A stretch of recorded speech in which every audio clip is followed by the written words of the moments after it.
Hello, everyone. This is a Collaversation, which is a long form recording. And just to bring everyone up to speed on the Collaversation, I'm going to go ahead and screen share again. So this might just to get rid of the confusion. There's two recordings happening in parallel. One of them is stop start.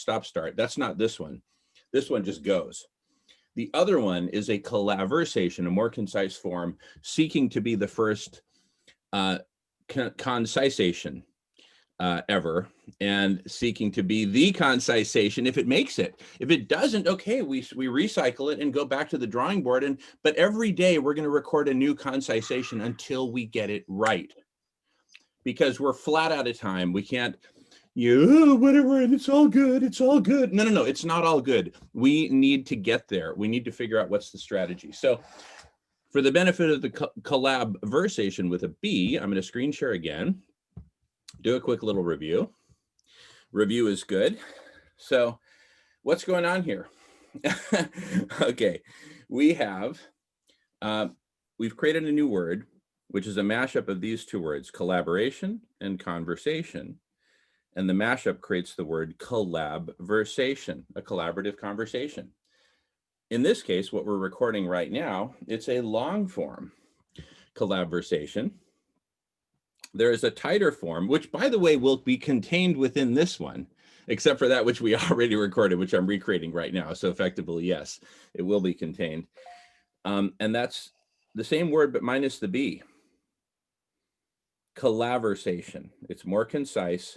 That's what we're doing right now.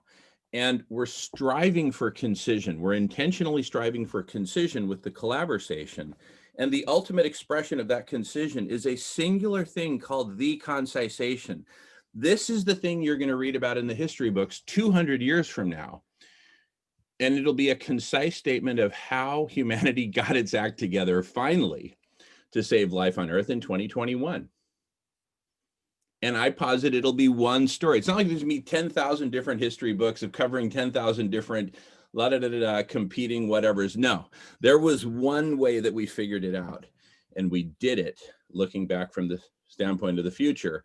And that's this, the concisation. It's singular. And so we're climbing the mountain. Right now, we're way down here at the bottom in Collaversation. In parallel, we're creating a Collaversation, more concise, and heading towards the top of the mountain, which is here. And this concisation, singular, will contain these elements: a new story for humanity, and that'll be kind of the form. The form is it's a story, and it'll be able to be read as a bedtime story. Mommy, Daddy, tell me again the story about how humanity saved life on Earth back in 2021.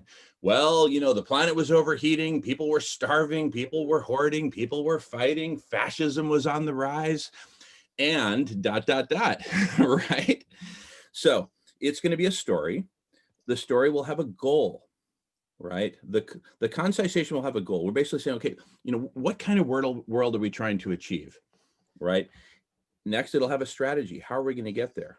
And finally, a starting point. Where do we start? What do we do first? Or first, second, third? Well, first, second, third is included in the strategy itself, right? But here we really focus on first. What do we got to do first? And so herein, we're going to see my attempt at, and I know exactly what I want to say, but I first wanted to create the right framing. So here we are recording the Collaversation, and that's just rolling. Let it roll, baby. Let it roll. Yeah, well, I got to say, it's a genius. I absolutely love it. Period. Amen. Hallelujah. Well, thank you. I'll take that. I'm not so sure about the genius. The genius thing, it's group genius. So, most of what I have to say, I learned either from Shannon or from Sir Roland or from Kate or from Marco or from many other people who are not on this call. So really, I'm synthesizing here, and very happily so. And Kate is rubbing Aladdin's lamp, and we're waiting for the Aladdin to emerge with more group genius for us. Thank you, Kate. Isn't this great? Collaversation. We just let it roll, right?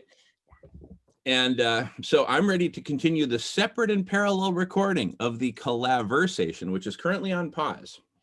Is everyone good with that? Or does anyone have any more questions or comments? Okay, all right. So let me take a sip of coffee. Well, if I better put my comments here on the Collaversation rather than the concise because, you know that I can't improve on silence. I really, for myself, I love the silence more than anything. But I recognize that, as I sit here and I could just show you the plastic bomb that I made from the last week. And I so recognize that I'm part of the problem. That's why I must be part of the solution. And that people can't see. I guess everybody sees that there's a problem, but we've got these blinders of comfort on or something. And so I think if there's a voice that can get through to anybody that can sell this fun new, because it has to be fun. And so I'm really so glad that Shannon is here. I feel like the voice of Big Mama is here. And then with having Roland, I mean, we have the voice of wisdom and serendipity kind of all rolled into one. So I just had to throw that in, that I probably won't be in the Collaversation very much because I don't have anything to say. If it's a good plan, I'm in. I love it, Kate. Love it, love it, love it. And wow. No, the people who need to be here are here. So we are rocking and rolling, and I'm absolutely loving it. All right. Well, should we continue with the Collaversation, beckoning for concisation? All right, here goes. Resuming recording in 3, 2, 1.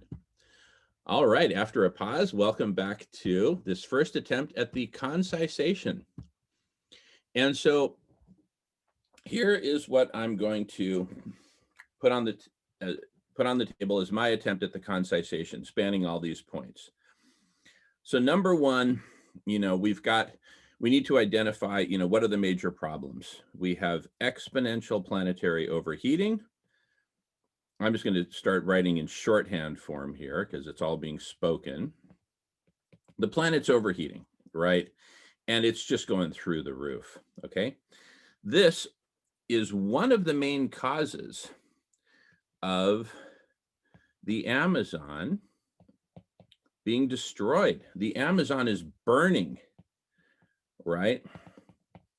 The Amazon is on fire. The world is on fire. Australia is on fire. California is on fire.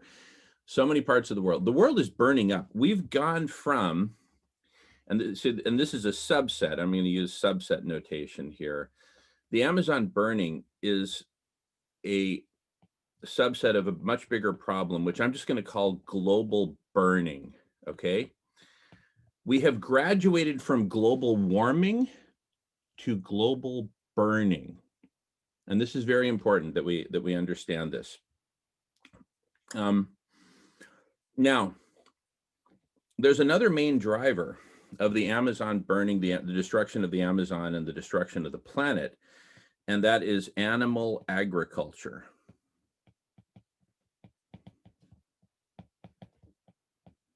Okay, so we have two major problems driving the destruction of the Amazon and the destruction of ecosystems generally.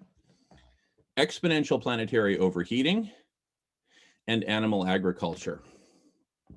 Okay, now I want to call something out on us, our community.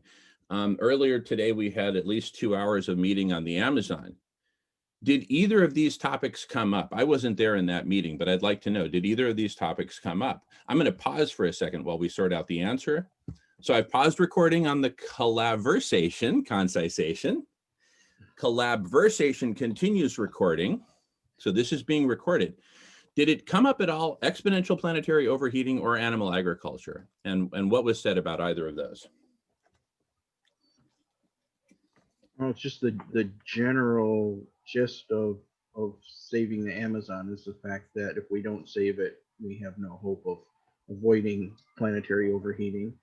It wasn't mentioned specifically, but that's always been the theme right along. And what was the second part of that?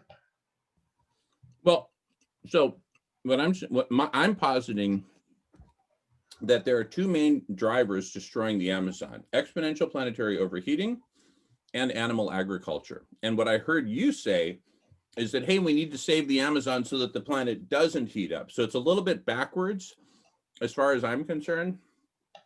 The planet overheating is causing the destruction of the Amazon. So we need to understand, is the river flowing east-west or west-east? You know, we need to get that right. And that's part of the concisation, right? I'm not sure, Jamen, that it's necessary to know which way the river is flowing. I think that the fact remains that both are true. The planet overheating may not actually be the cause of the Amazon burning.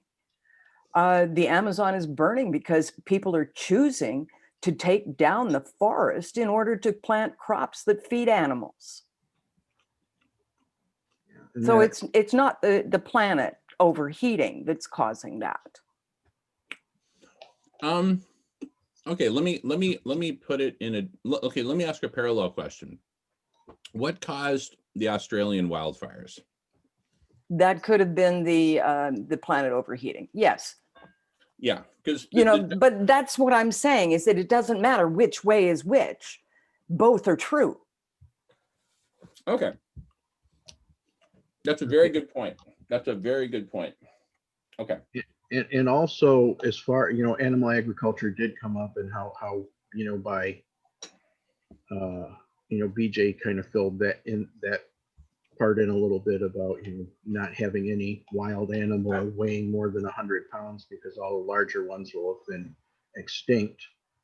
But I think the thing with the overheating in the Amazon, it's we need to save the Amazon right now, because even if we, let's say tomorrow we cool the planet,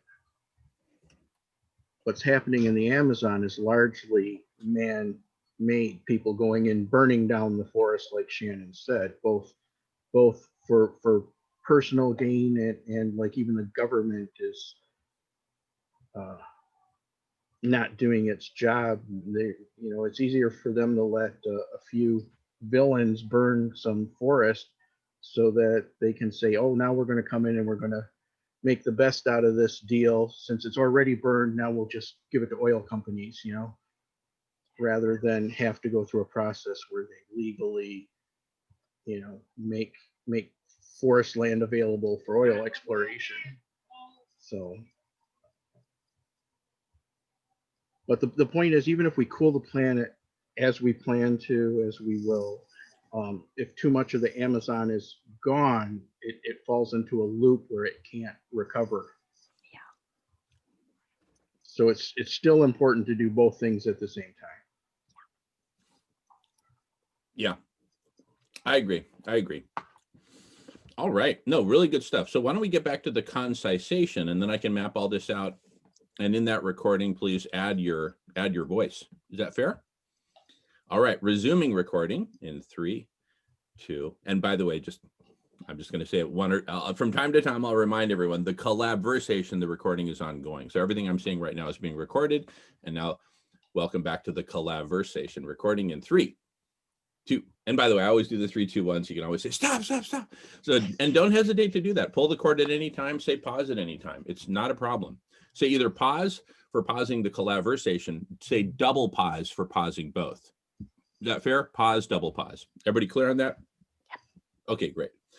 Continuing the Collaversation, beckoning on concisation in 3, 2, 1.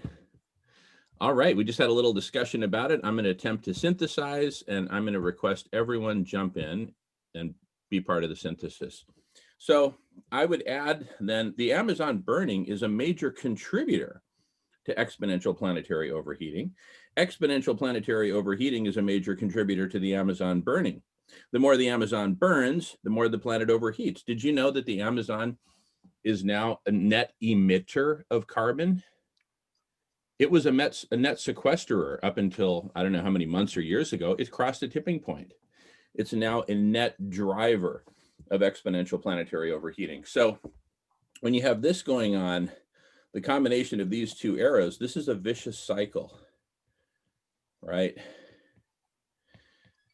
This is more of a one-way cycle. Animal agriculture is causing the destruction of the Amazon. It's driving it. It's the major human driver. So it's kind of like there's two big drivers affecting the Amazon. One is the general overheating of the planet, right, which has a lot of drivers, now including the Amazon herself, and very localized animal agriculture, which is not so local because, you know, a lot of the export of soybeans, for example, is going to Asia to feed pigs so that the nouveau riche Asians can have meat at every meal instead of once every 3 months during festivals or something.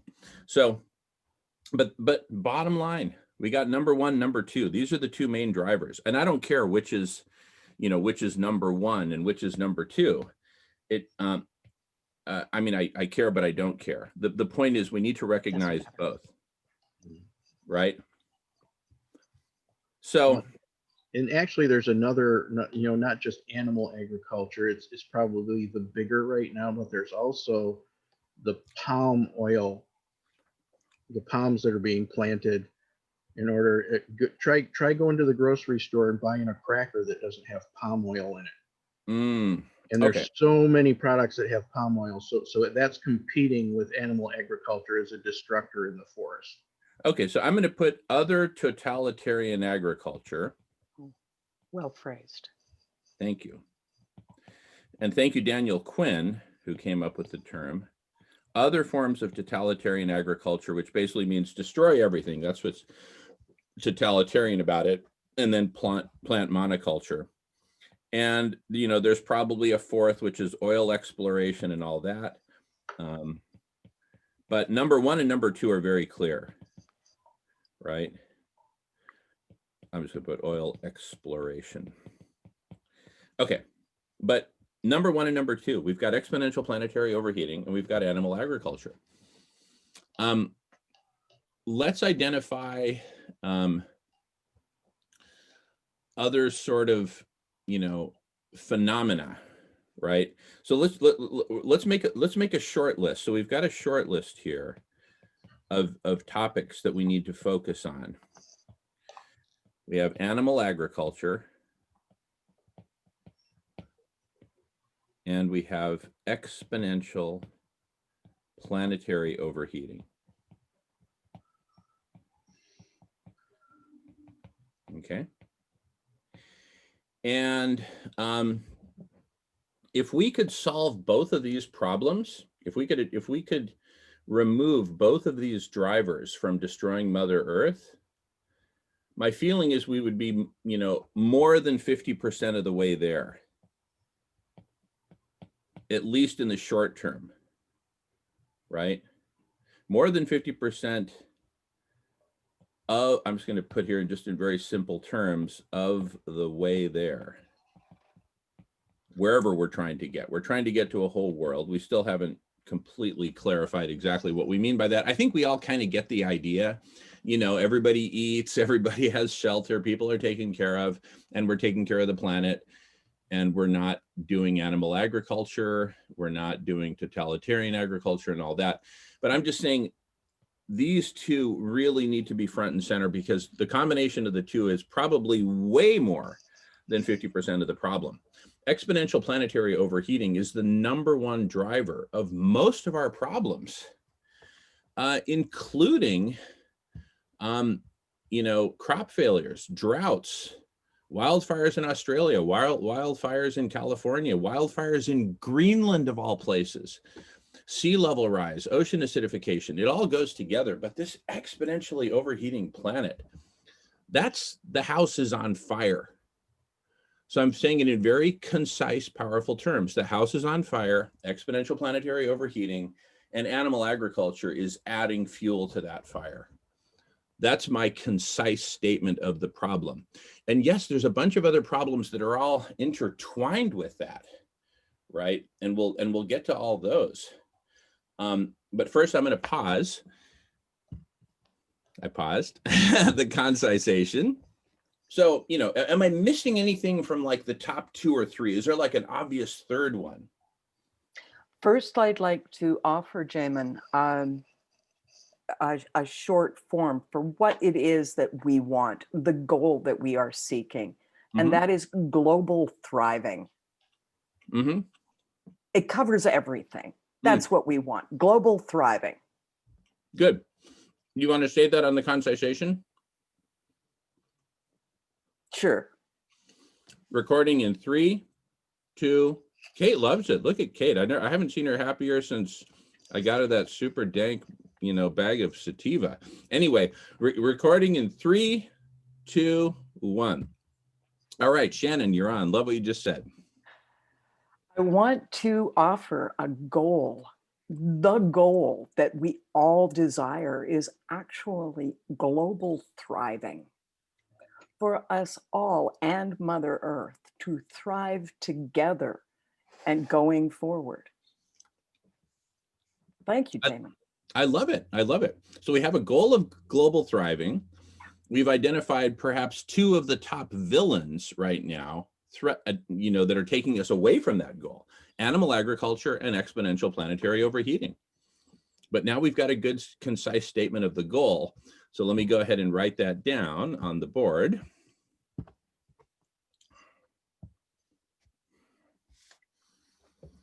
We have a goal: global thriving. Global thriving for all of life, right? And animal agriculture simply has no part of that. Killing and eating animals, killing and eating our brother. Yeah, go ahead, Shannon. Jamen, you said for all of life. And I want to underline the fact that our Mother Earth is a living being. And so when we look at the rocks, we are looking at her bones.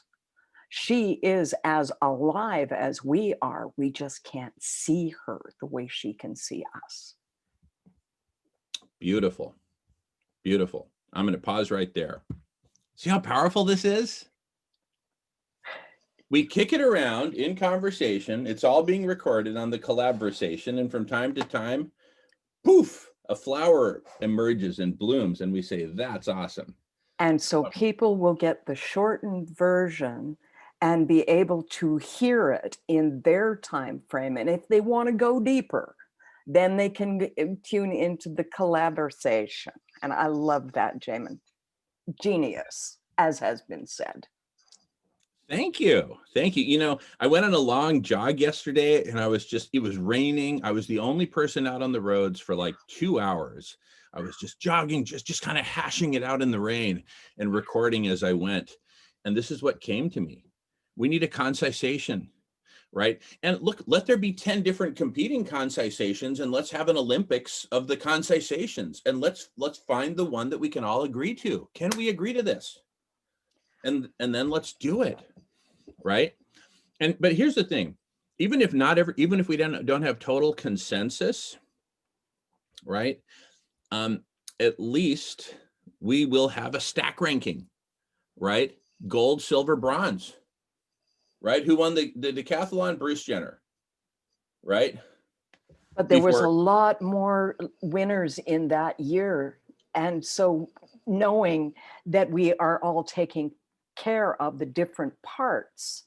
Yes. You know, it's not all on us to make that one thing clear. If we're all paying attention in only one direction, things can come at us from other sides. So we need to stand in a circle, perhaps with the fire warming our backsides as we look at all that is. Beautiful.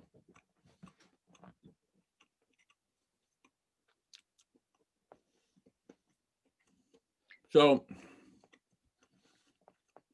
I'd like to record in the concisation this statement, right? That there could be different concisisations, but you know, Here, let me just have a go at it.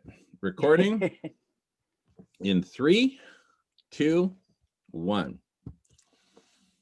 All right, after a pause, so as this present concisation is coming into form, we're recognizing that there can be different attempts at a concisation.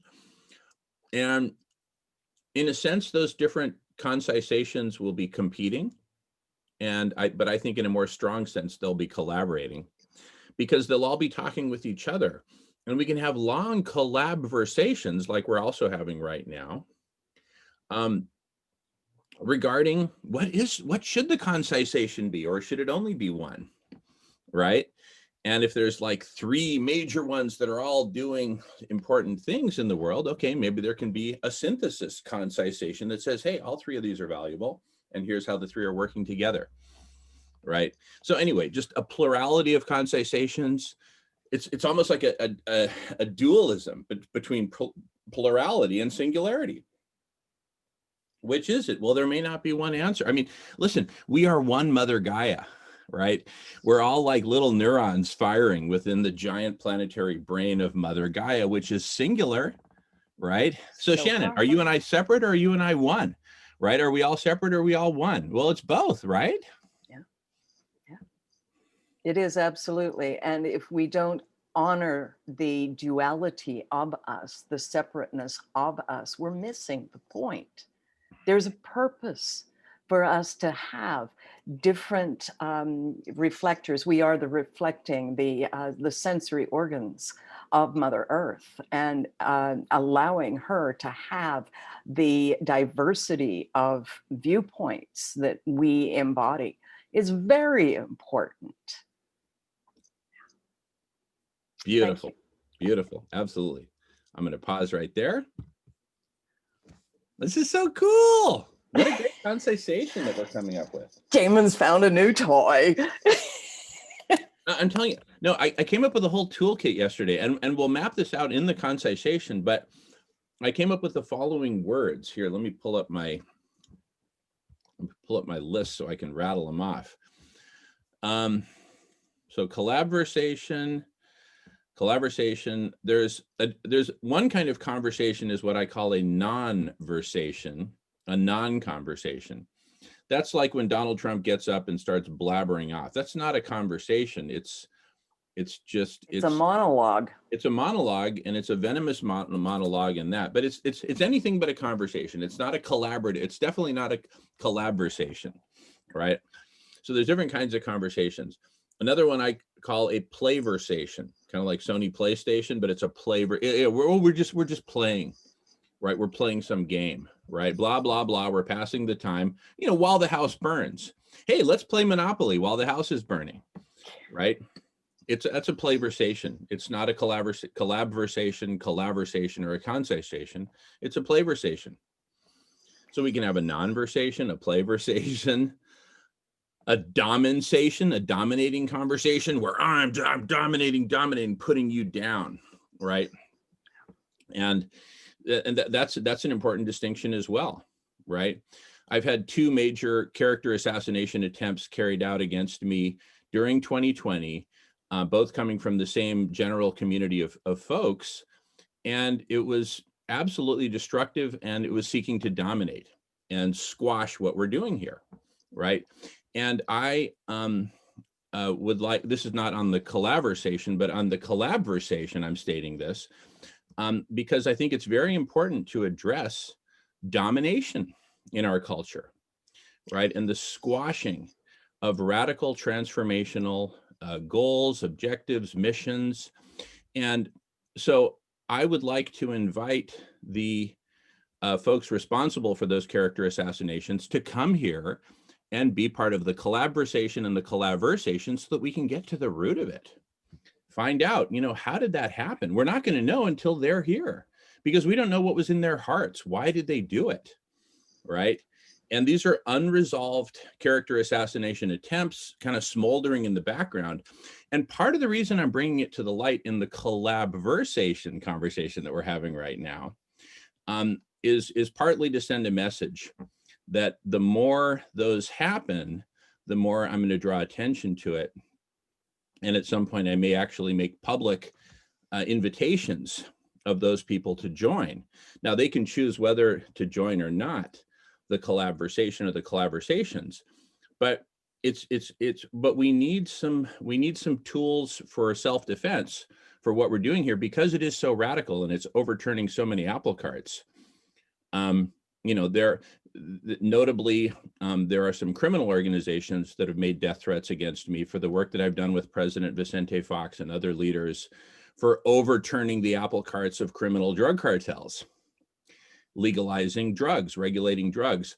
And those are conversations that also need to happen.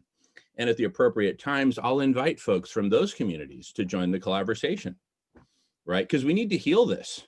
We need to bring stuff to light. That's one of the lessons from the last few days in the United States, is when stuff like that happens, you don't just say, oh, that was cute, or, oh, they're misguided, let's have mercy on them. No. We need to deal with this stuff.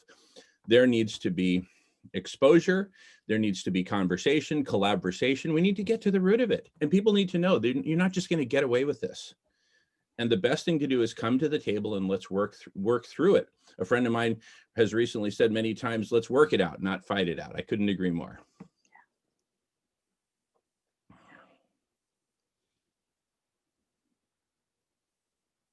So anyway, I'm really jazzed up about this because we've got long form, short form, and we're going towards a grand synthesis so that we can save life on Earth finally.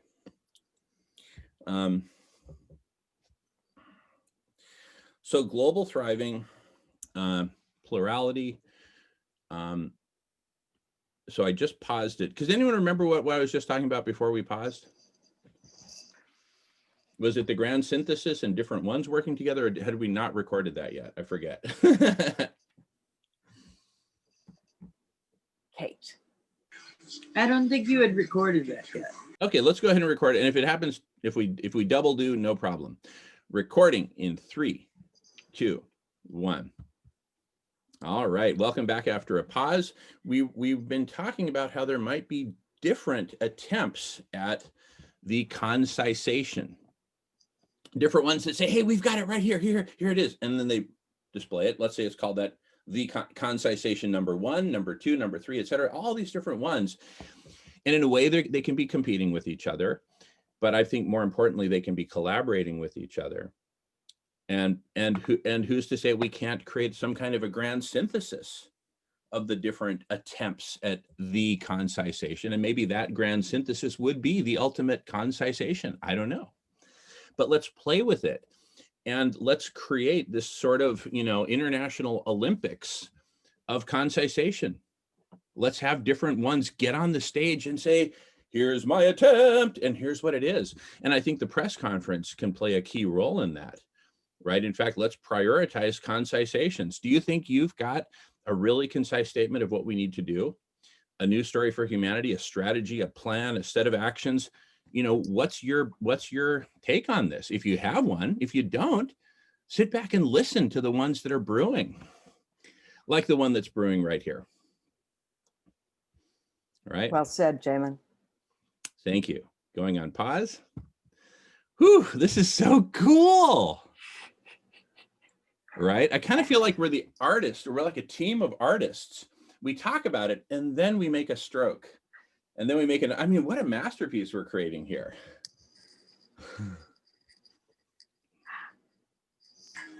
It's so interesting you talk about that, because what you were speaking of a few minutes ago made me think of, I was just thinking the best thing we can do is remember that our children are a blank canvas, and that, everything they're exposed to goes onto that canvas. I hear what you're saying there, Kate, and I'm going to add to that. The blank canvas is not as blank as we might think. There is, dyed in the wool, the DNA carries a lot of stuff into the world, and the path that we contracted when we came here in our bodies, before we came here, that contract was written. We know, our souls know what our path is. And the blank canvas that you're talking about is the experiential element that happens for children. And it is so formative and informative. And we need to be conscious of that. And thank you so much for bringing that in.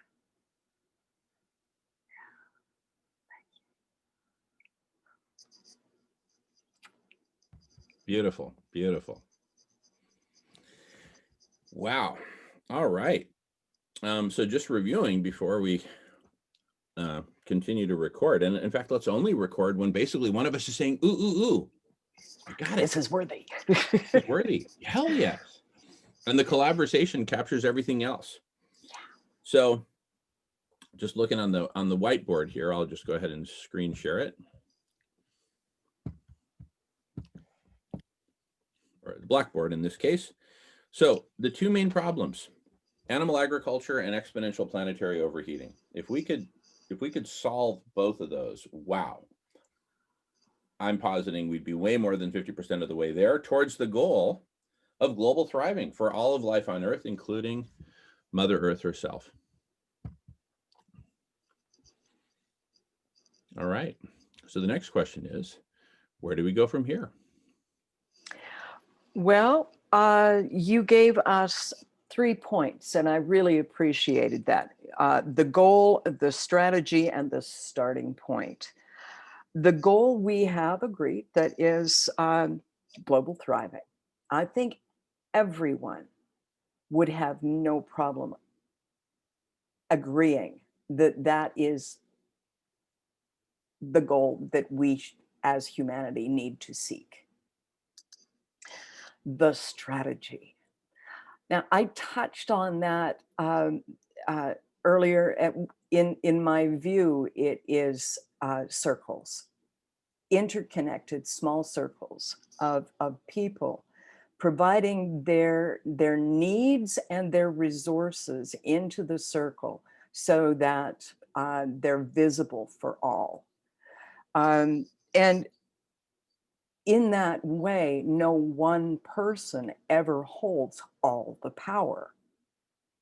And all of the needs are brought forward for consideration. And as they are considered, the people who are able to can address those needs. Things like filling in the cesspools of animal agriculture, finding ways or the bacteria that will fix the problem. Things like finding the bacteria that eats plastic and expresses gas. I mean, if we harness the ways of nature, if we ask nature nicely to collaborate with us, she will play with us. And it is our job to find out how to play with her in a respectful, honorable way. Yes, Kate. Well, I'm thinking that's where our thoughts about the unprogrammed mind come in too. That while there is this structural architecture that they're co-creative little artistic beings, we know this. And so without the negative steer, what might arise from that? Or when the slate is filled with, this loving, supportive, different worldview than we've had growing up of, claiming respect for all life once again that has not really been taught. The reciprocity of life. Yeah. There was a study done that they found that 2 or 3 year olds, 98% of them are judged to be genius level. 2-year-olds are judged as genius level, 98% of them. And flip that to where when they're old, we're talking like 35 or 40, and it's down to 2% are genius. And so we have to figure out who we're looking to for solutions, imaginative solutions. And we need to ask our children to tell us what they imagine so that we can mix it with our life experience that has stolen our imagination and mix the two. It is through the collaversations that we have with our youth that will our answers will arise, I think.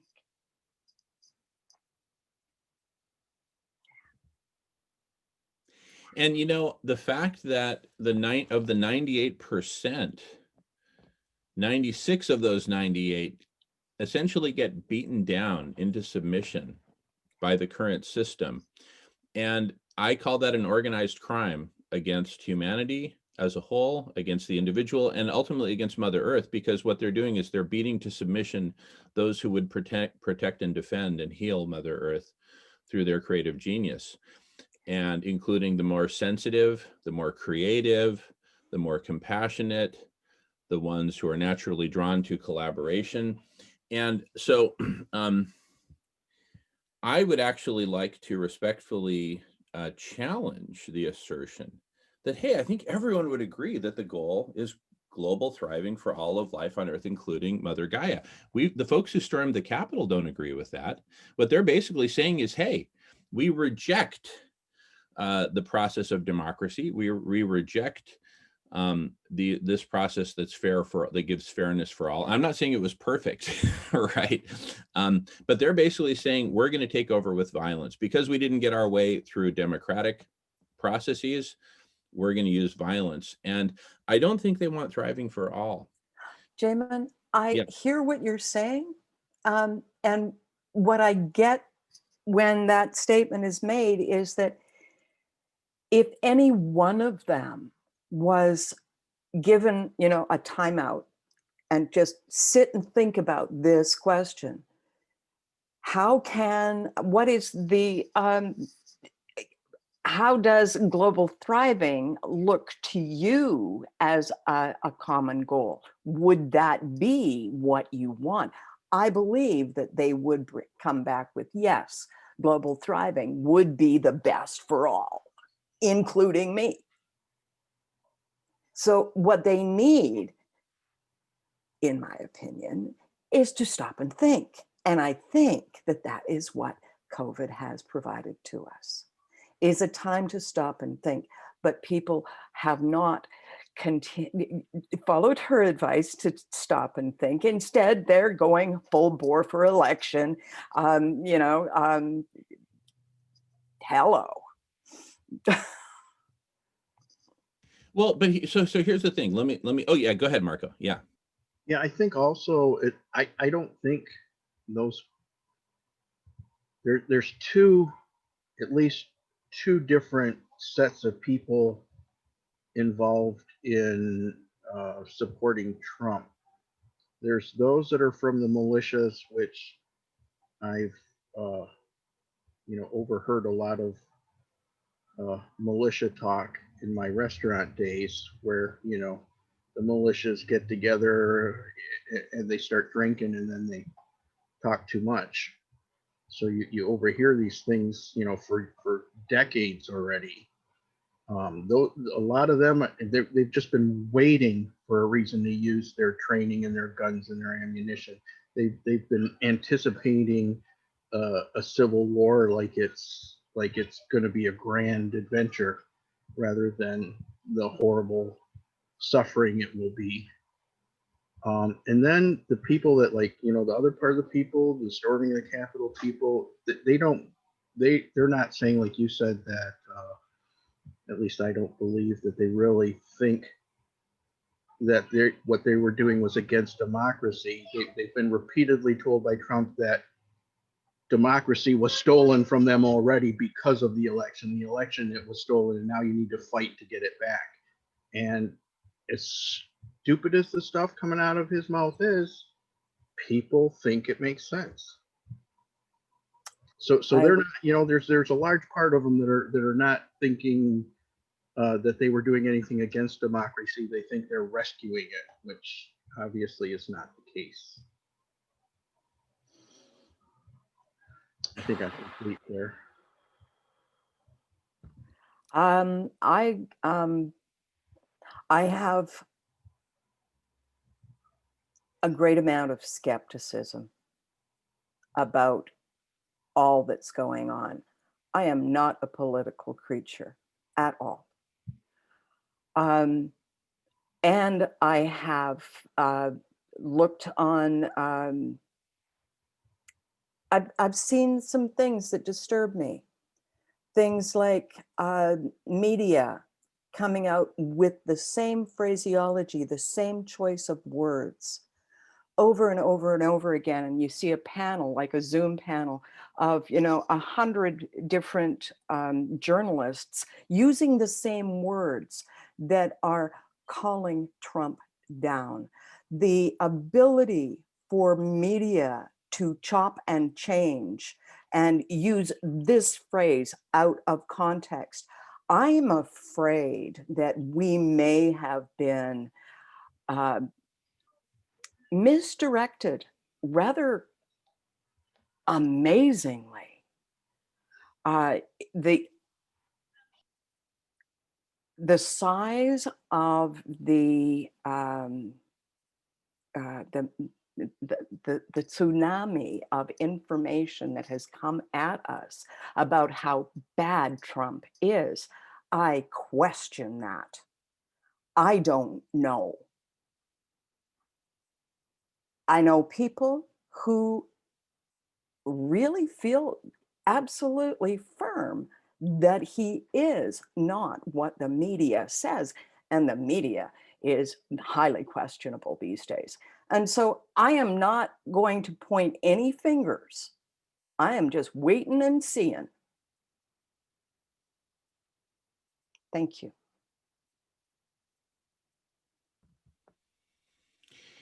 You know, I have something to say about what you said about the timeout. And by the way, we're paused on the Collaversation.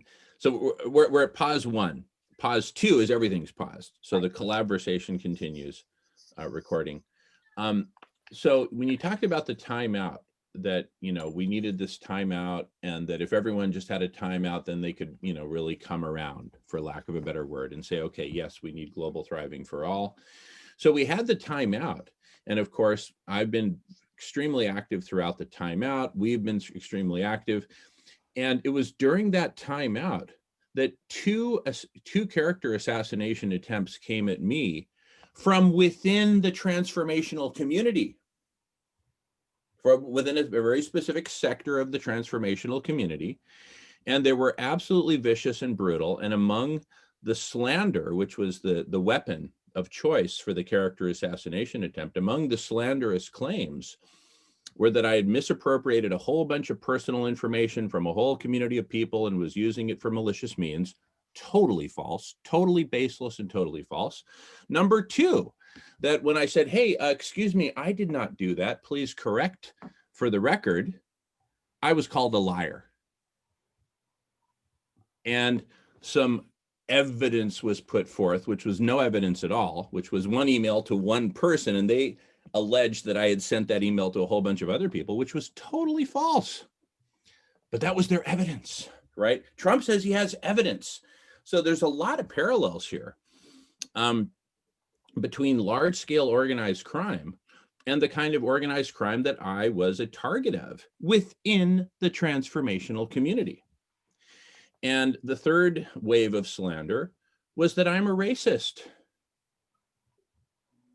Totally baseless. And they made specific claims that I was racist against a certain group of people. I brought that group to the table and said, hey, did any of this come from you? No. Okay. Then the people who were making and promoting this this lie, this rumor that Jamin's racist, where did it come from? We still don't know. That's what I'm saying. We need to have the conversation here. We need to have it publicly, and we need to work this out. We need to get to the root of it. So a lot of good that timeout did in terms of quelling our violent instincts. It's just like, I think that, we are so steeped in the game, the all-day Monopoly game, and that's what I want to talk about next as the way out of this mess that we're in. We are so steeped in this game that even when we try to come together as a bunch of enlightened liberals, right? We still fight, right? And it's so anyway. I'm excited to keep recording and synthesize that, and keep pushing further in the Collaversation, if everyone's game. And by the way, let's take a break from time to time, at least every hour or so. Let's give ourselves a good 10-minute break and, get snacks, get coffee, hit the head. I would like to say that I can give this another 10 minutes. I really need to. I've been on all day so far, and life, the practical side does need to have some attention paid to it. Okay, so shall we continue for another 10? Is that what you're saying? And then we take a break. And okay, all right. So with that, let me continue recording on the Collaversation, because we can cover a lot of ground in 10 minutes. If everyone's cool, recording, and folks are unmuted, recording in 3, 2, 1. All right, continuing after a pause. So in terms of, strategy and where do we go from here? We talked a bit about Trump and the coup attempt and things like that. And I've mentioned during the year 2020, 2 significant character assassination attempts that came from the same part of the transformational community, attacks against me personally, right? So what I'm learning from all this is I believe not everyone wants global thriving for all and free expression for all, and that we all get to, develop and create and share our genius with the world. We're still kind of trapped in this game of, I'd say it's beyond competition. I'd say it goes all the way to domination, right?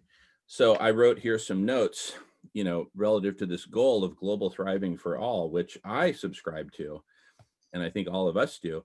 But the question is, would everyone agree with this? I say no.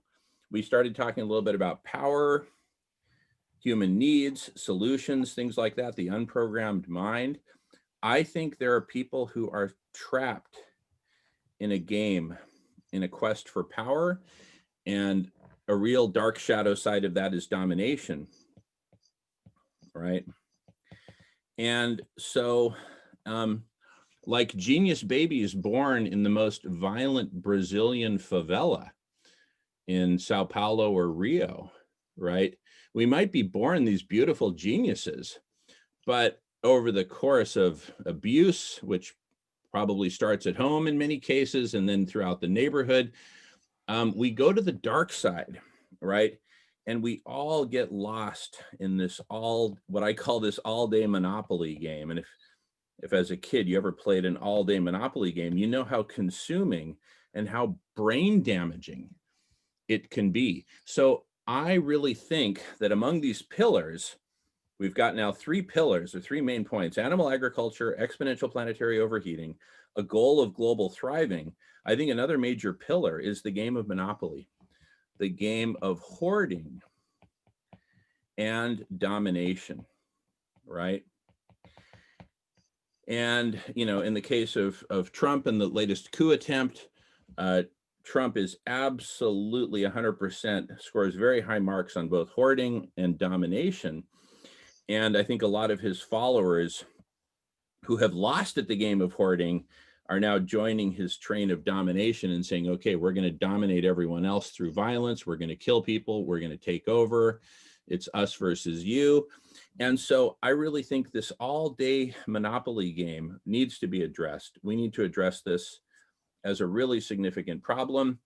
And I also talked about how we also talked about, you know, COVID as a timeout and all that. And if we take a timeout, then we can take a step back from all this and really see things clearly. Well, during COVID, during 2020, I was the victim, the target of two separate, really significant character assassination attempts, both of which came from the same part of the transformational community.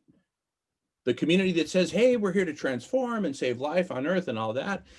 And they started spreading really vicious lies about me in an attempt to take me down.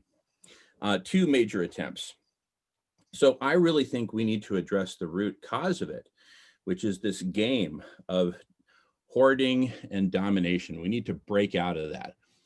And I see as the solution to that, I'm just going to go off, jump in if you have something to say, or if you want to pause, request a pause. But I believe that the solution, this first solution, right? Above, I talk about a starting point for the strategy. I think the starting point of the strategy is a very specific solution, which we're so far calling food healers.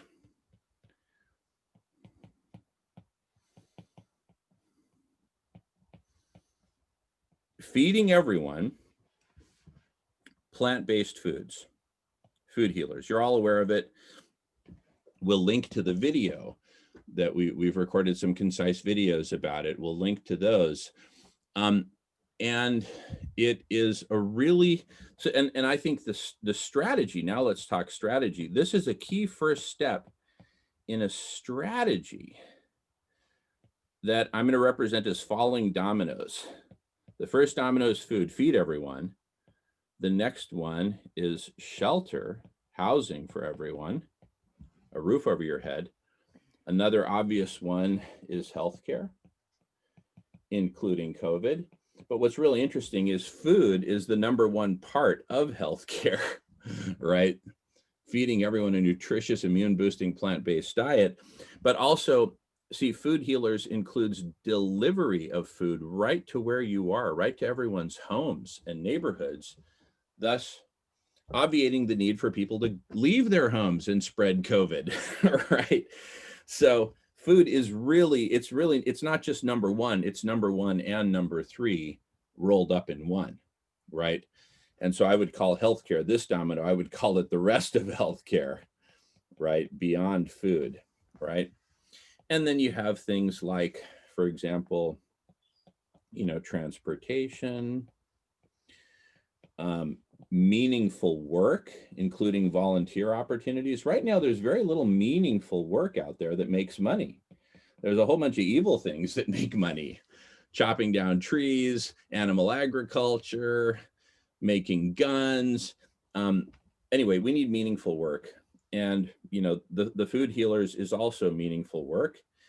Food healers also helps reduce the need for transportation in the first place, which has a significant footprint, and much of which is designed for getting people to work so they can make money so they can buy food and shelter. And so we're really looking at a holistic solution here, but food healers is far and away the obvious first step to liberate us from this all-day monopoly game of hoarding and domination, which I believe is causing so much brain damage to all of us that it makes us blind. We're not able to see the consequences of animal agriculture. We're not able to see what's going on with exponential planetary overheating, or that we've got a very clean solution to it, which is SRM. I talk about SRM, hardly anyone has ever heard of it. And most of you here who've heard about it from me, right? And Shannon, yes, go ahead. Before we get off on the tangent of SRM, and I applaud you for thinking outside of the box. What I'd like to bring us back to, please put up your whiteboard, your blackboard for us again. Thank you, Jamen. Absolutely. Because it is triggering me to see, if we go down, that's the piece. it's the food healers.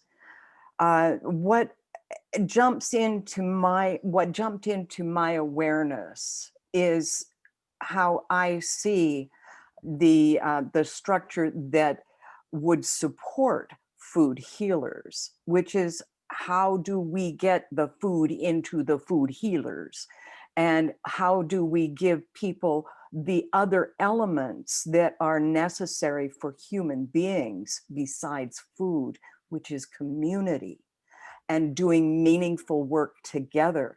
This is my project, and I'm suggesting to you, Jamen, that you and I need to talk about how our heart gardens and food healers are actually two sides of the same coin, and how we can provide the needs in our communities, and how we can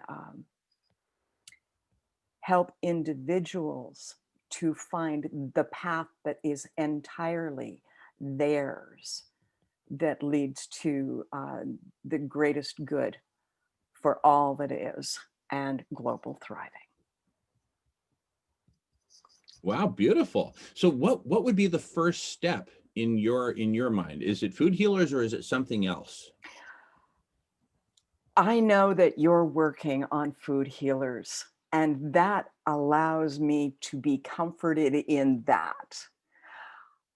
I believe that my actions, and I'm carrying them out now, are having conversations and making connections within communities around the world who are in the place of how do we address the problems that we are in? And the problems are in our communities, because it's our communities that deal with the people on the streets and the lack of groceries in the food stores. And so what Our Heart Gardens is designed to do is to use the already constructed buildings that are not being used anymore. For example, those huge arenas, could they not be converted to gardens where we work together as communities to grow the food that we need, and the surplus goes to the food healers who deliver it to the people who cannot come to the Our Heart Gardens and be a part of the community that supports them. We need to all be part of the solution. And I don't mind if you're sitting at home not being part of, the vibrancy that is going on in Our Heart Gardens. If you need to stay at home because of one thing or another, let us help you. It is part of the joy of being alive to be in service to others. That helps the self be full and complete. And so we are all a part of the intrinsic nature of nature. Thank you for listening. Okay, good. I agree with you. Here's my situation. I have perfect food. I have here Lake Winds is close to me. It's a place. I started the first co-op food in the United States, the Wedge. It's still going. Okay, I was on the first board. But now I eat a whole plant-based diet. There's no question. Look at the research from Gregor. It's done. It's set. Now, this is what I had going on in Thailand. We had a store, a restaurant. In the back of the restaurant, they grew all their own food. Just perfect, Yeah. Perfect. And that's what I'm connecting to you, is we got to help get places started where the food goes right to the table. The restaurants, the whatever. And if it's not there, people can pick it up and take it home and eat it. That's the plan. I'm locked in, so I don't go to the store. but my wife gets it and brings it. And we got it set up here, though. She orders it and it comes to her car. No, all safe. Everybody has masks on and so forth. So I agree with you. I do agree with the food stuff, and I'm saying, hey, what, Jamen, why are you still drinking that coffee? And you know, the research says the new best book on food is by the grandson of Baskin Robbins. The son of Baskin Robbins rebelled. He's pretty old now. But now the son just came out with a new, beautiful book. And Jamen says, it says, Jamen, you can have coffee once or twice a year. Wow. Okay, I'm going to have to read that book. I'm going to pause for a moment. Hey, Jamen? Yeah, I just paused recording on the concisation, but the collab, there's two recordings going on here. One of them continues. So I'm going to actually pause that as well because we have some newcomers in the room. One. All right, this is a song called The Ashokan Farewell. This was the theme song to Ken Burns' Civil War series. It was originally done and written on the fiddle. I adapted it to bottleneck slide guitar. I actually recorded it for Facebook the other day just because I think it's very appropriate for the times that we're in right now. Anyway, Tony asked me to play it. I've just kind of recently adapted it, so it might be a little rough in spots, but let me see what I can do here. Hang on just a second. Right.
Beautiful. Such as it is.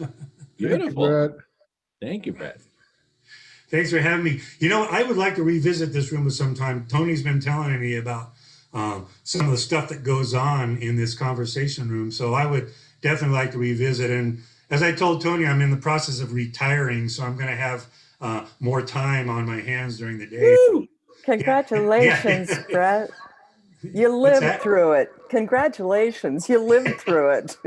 I've lived through a number of things. I've been a professional musician most of my life also, and I've kind of retired from that full time also, but I continue to play and I teach. I use Zoom to teach private lessons on. So that's going to continue going. My other work I'm retiring from by the end of February, so I'll have a little more time. And this sounds like a wonderful place to be sometimes. So. It really is. And it's actually a very good lead in for me leaving. I've been on Zoom all morning since like it's now much too long. But I really, really appreciate all of you guys. I am so grateful for the forum that you have created, Jamen. Thank you so much for that. Kate, you light up my life. I am so grateful for you. And Marco, I'm so grateful that you're here. Thank you so much for coming and being. And Sir Robin, I don't know you yet, not well enough. I look forward to knowing you better. Tony, take care of these guys for me, okay? We always appreciate your definitely. voice Love you all. and Bye the for now. music, the world-class music. Thank you, Brother Brett. Brett, thank you so much for that. You might hear more from me. Slide guitar is my favorite. Well, I play a bunch of different versions of that, so you might hear more when I come on if you're up for it. So, Yippee. See you later. Wonderful. Wonderful. Thanks, Brett. Thank you. yeah, I'm going to take my leave now too. It's great meeting you all. I will be back probably later this week, but I'll be in touch with Tony about what's going on, and you'll probably see me again. Look forward to it. Thank you, Brett. Right. We'll see Take you care. soon. Come Take back care, everybody. anytime. Come and go as you Thank- please. Thank you very much. Take care. You too. Awesome. Thank you, Tony. Thanks for bringing Brett. We're continuing to record on the Collabversation, and I'm happy to give you a brief update on that if you'd like, Tony. Yeah, go ahead. Okay.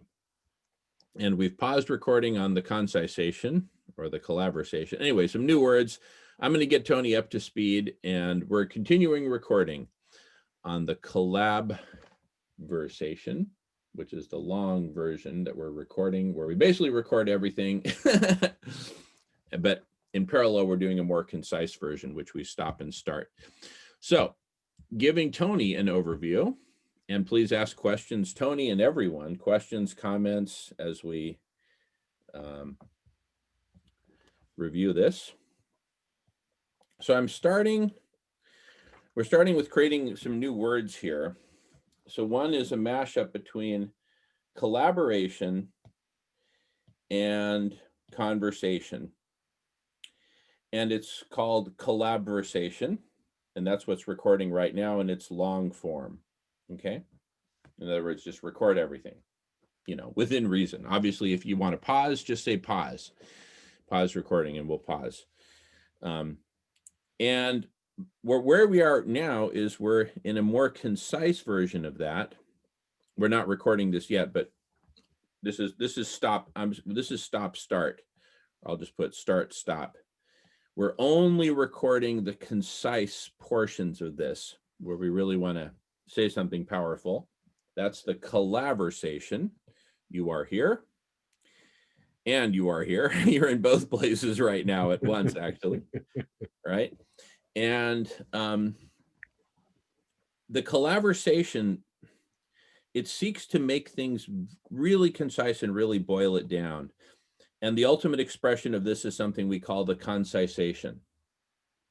The most condensed, concise possible meme that encompasses at the same time everything. So it's sort of like the minimum, you could think of it as the minimum viable product. You could, the term irreducible complexity comes to mind. Reduce it to the smallest number of parts beyond which it cannot be reduced anymore without radically changing its functionality, okay? And so if you think of this as a process, it starts with long form collaboration, yielding to more concise forms of collaversation, same word minus the B. It's a conciser word, more concise word, and a more concise concept, leading to the pinnacle, which is the singular concisation. That's kind of the holy grail that we're seeking here. And our hypothesis is that once we have the concisation, and we've really nailed it, we've really boiled it down, that concisation, which might be like it is a conversation. These are all forms of conversation, by the way, but the concisation is a conversation that can go viral because it's so concise that it can be had in like a minute or less. And that's what we're working on right now. And that concisation would encapsulate the essence of a new story for humanity. Who are we? Why are we here? How did we get here? Where are we going? The goal of this concisation, what is the goal? What is our goal? What should we be striving towards? And what's our strategy to get there? And what's our starting point, right? So if the strategy says, hey, 1, 2, 3, Here, let me invite Leslie. Oh my goodness, Leslie's here. So let me pause recording. Pause all one.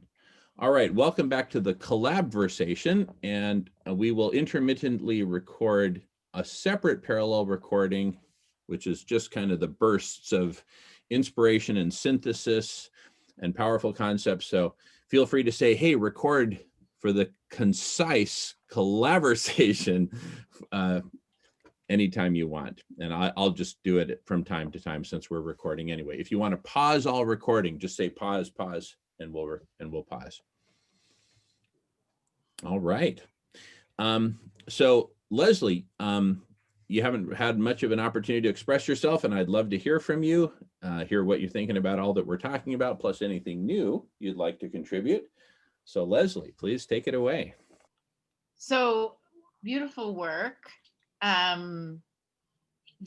My first takeaway was yes, yes, yes, yes, yes. Beautifully framed, beautifully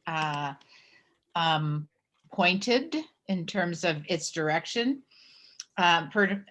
Beautiful capture of the most prevalent issues.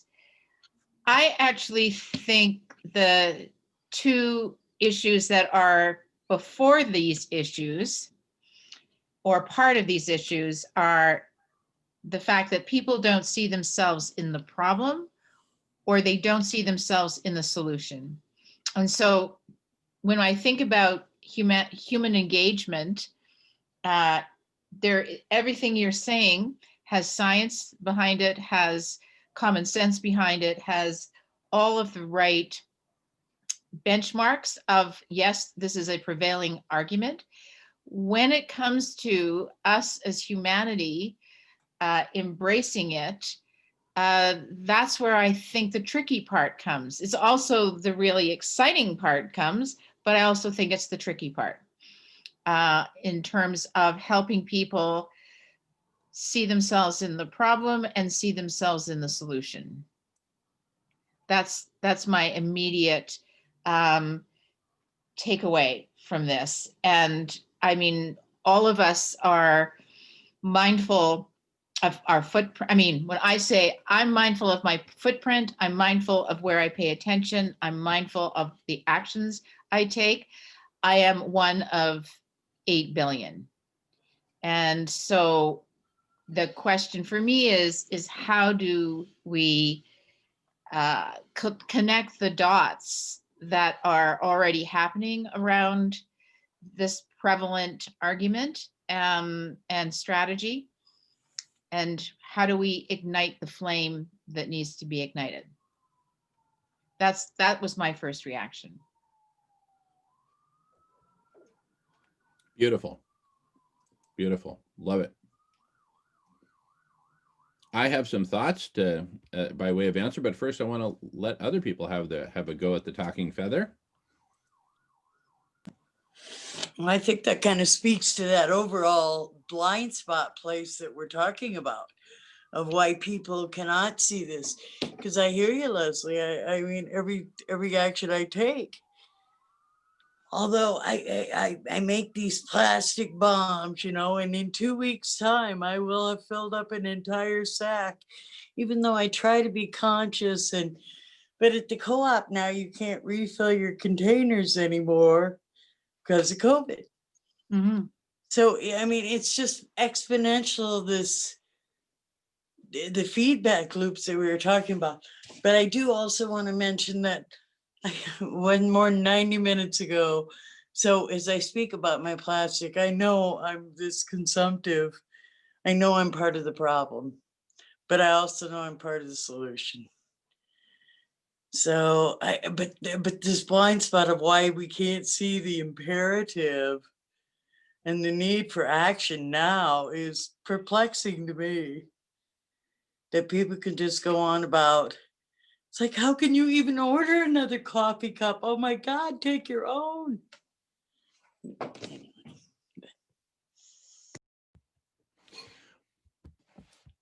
Yeah, the way I see it, we're trapped in a game of individual hoarding and domination and aggrandizement, and that includes conspicuous consumption.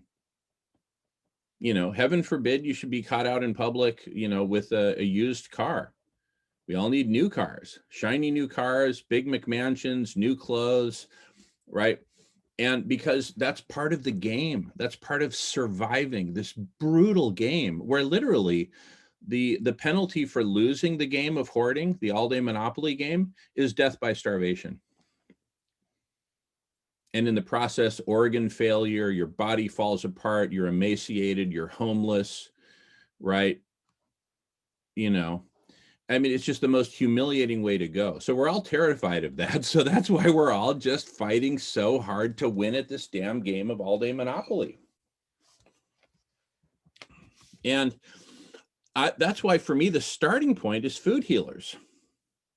Because with food healers, we change the game, we turn the game upside down, and we begin the process of liberating humanity from the game to a new game of caring for all people and caring for the planet. And in that world, people don't have to worry about losing the game. There's no game to lose. We all get to live.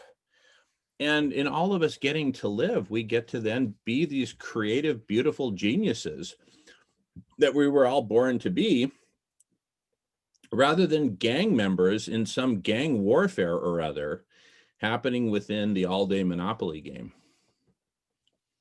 So we urgently need liberation. For me, that's the single most important first step to all this, because with food healers, we simultaneously address liberation from the game and this major destructive force of animal agriculture. We simultaneously get rid of both of those. And I believe that liberation from the game is what it's going to take for us to then take on a much harder challenge, which is solar radiation management. Feeding everyone is relatively easy and quick, and we can get it paid for very, very quickly and easily once we start. And per the food healers video that I keep talking about and that most of you have seen, we've got a very obvious place to start. Los Angeles, with a Tesla truck and a space age trailer that will get everyone's attention. And oh my goodness, Elon Musk is getting in the game of feeding everyone and plant-based foods and all that. Whoa. And then it'll become a story. And then I want to record this part actually in the concise collaversation. So if everyone's game, I'll get rocking and rolling on that. So let me go ahead and do that. So recording for the concisation in 3, 2, 1. All right, after a pause, and welcome, Leslie. I want to make a concise statement about the urgency of food healers. It simultaneously addresses 2 of the 3 biggest problems we've identified. What are the 3 problems? Exponential planetary overheating, animal agriculture, and the all-day Monopoly game of hoarding and domination for survival, for individual survival. And forget about the planet, because when you're so focused on the all-day Monopoly game, you can't even look out the window and see what's going on in the rest of the world. So, food healers addresses 2 of those 3 major urgencies. It addresses animal agriculture by making it obsolete, because in the process of doing food healers and making it a huge planetary thing, a huge story, right? What do we achieve? Everyone gets to see that, wow, we can eat delicious food that's 100% plant-based and immune boosting. And with food deliveries straight to where people live, we eliminate pandemics, right? So we address the Monopoly game, we address the suffering, and we address animal agriculture. All that remains out of the big 3 are solar radiation management. But I posit the following for everyone's consideration, that the reason almost no one has even heard of solar radiation management, much less are talking about it, is precisely because we are so consumed, utterly consumed by the all-day Monopoly game of endless hoarding and domination of our brother and sister humans and our brother and sister species. all with a view to making as much money as we can. Individual hoarding for individual survival is the name of the game. And it's the wrong game. We need collective action, compassion, coming together, working together on projects precisely like Food Healers and Shelter for All and Healthcare for All, et cetera, to liberate us from the game.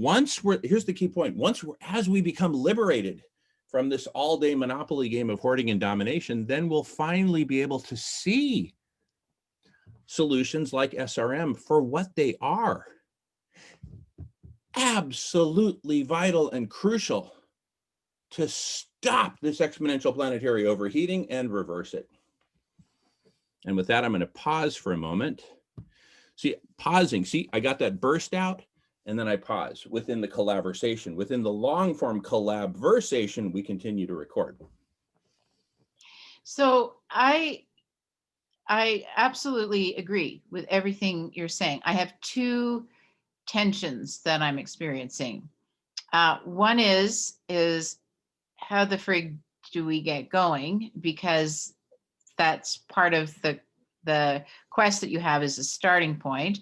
So where's the starting point? And I actually think we need a lot more feelers than Elon Musk. I think there's, if this is going to go viral, we've got to have a number of different players that are being approached, so that, you know, there's the law of numbers here. How many can we get out there? And then one fish might bite. So that's one of my starting points. And the other is that I totally appreciate that when people don't have to worry about putting food on their table, they can put their minds to other more important things. I also know that the act of putting food on your table is part of the human experience of contribution.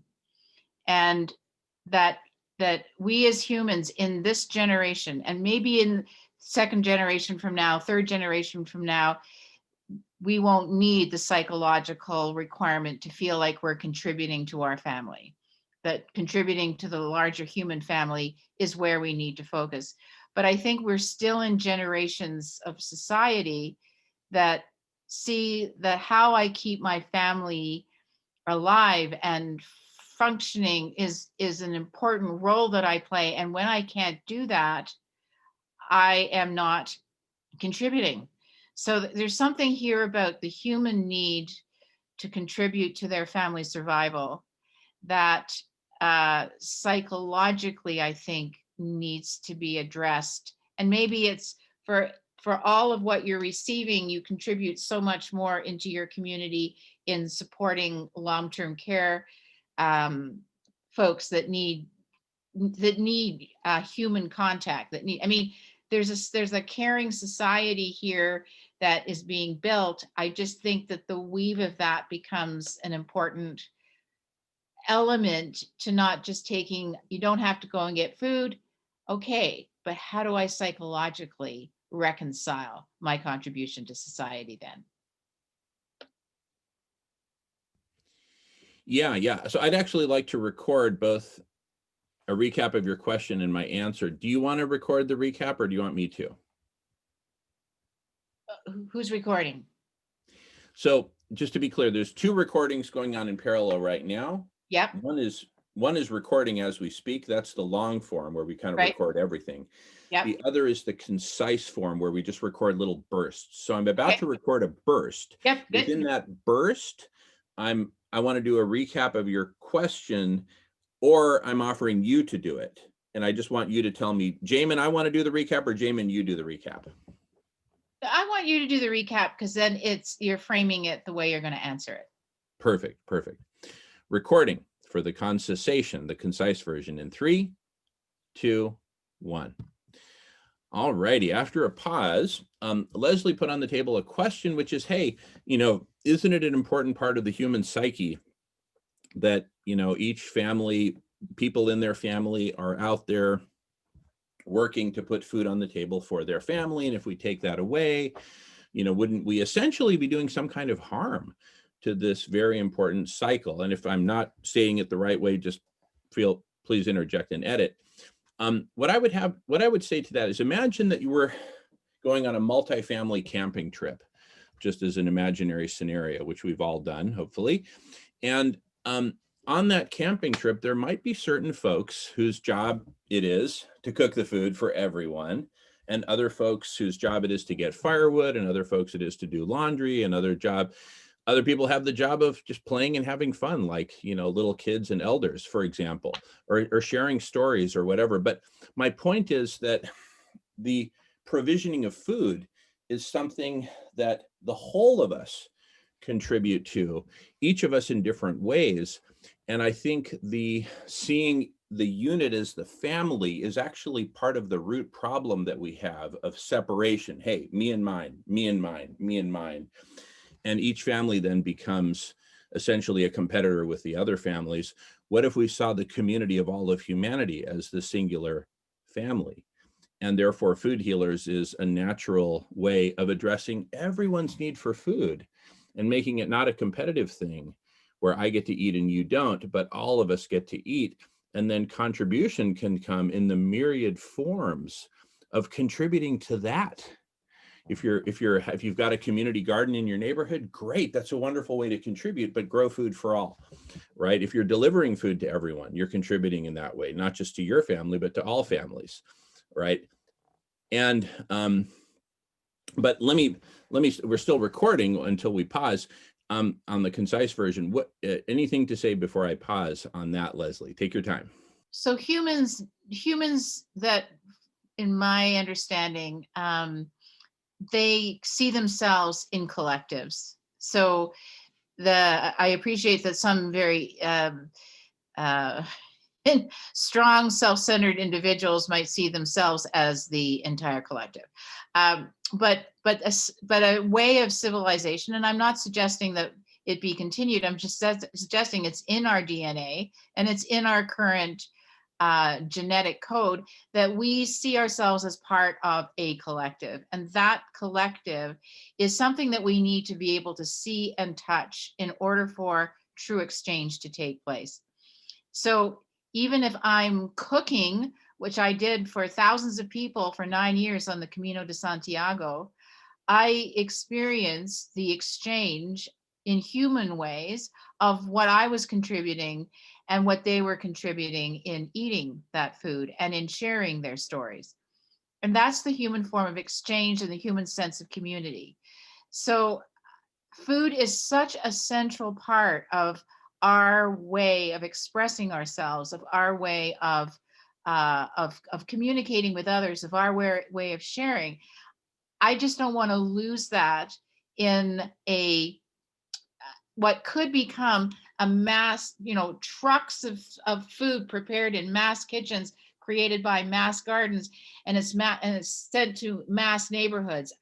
I'm commenting that the human ritual of eating and sharing food is such a powerful way in which we communicate with each other, that whatever is done in this next generation of opportunity holds what the intention of that is. I'm not saying it has to be repeated, but holds the human intention of what happens in that exchange.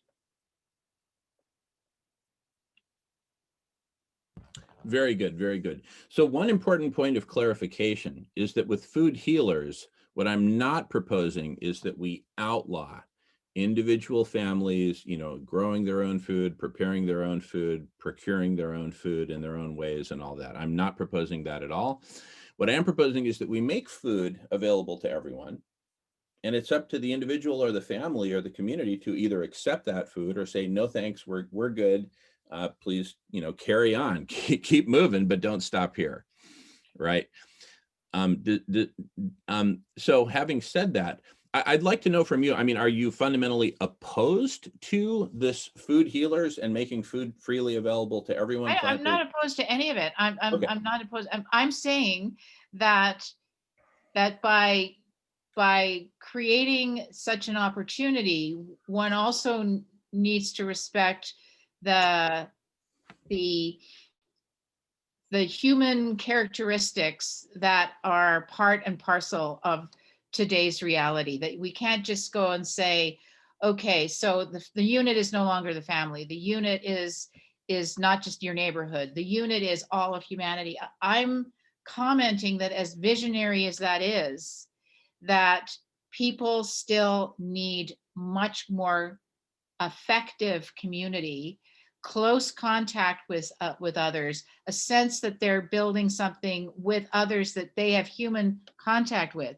So it's not at all about not for the food train. It's how do you build in those human conditions that make us feel whole as you go about creating the food train.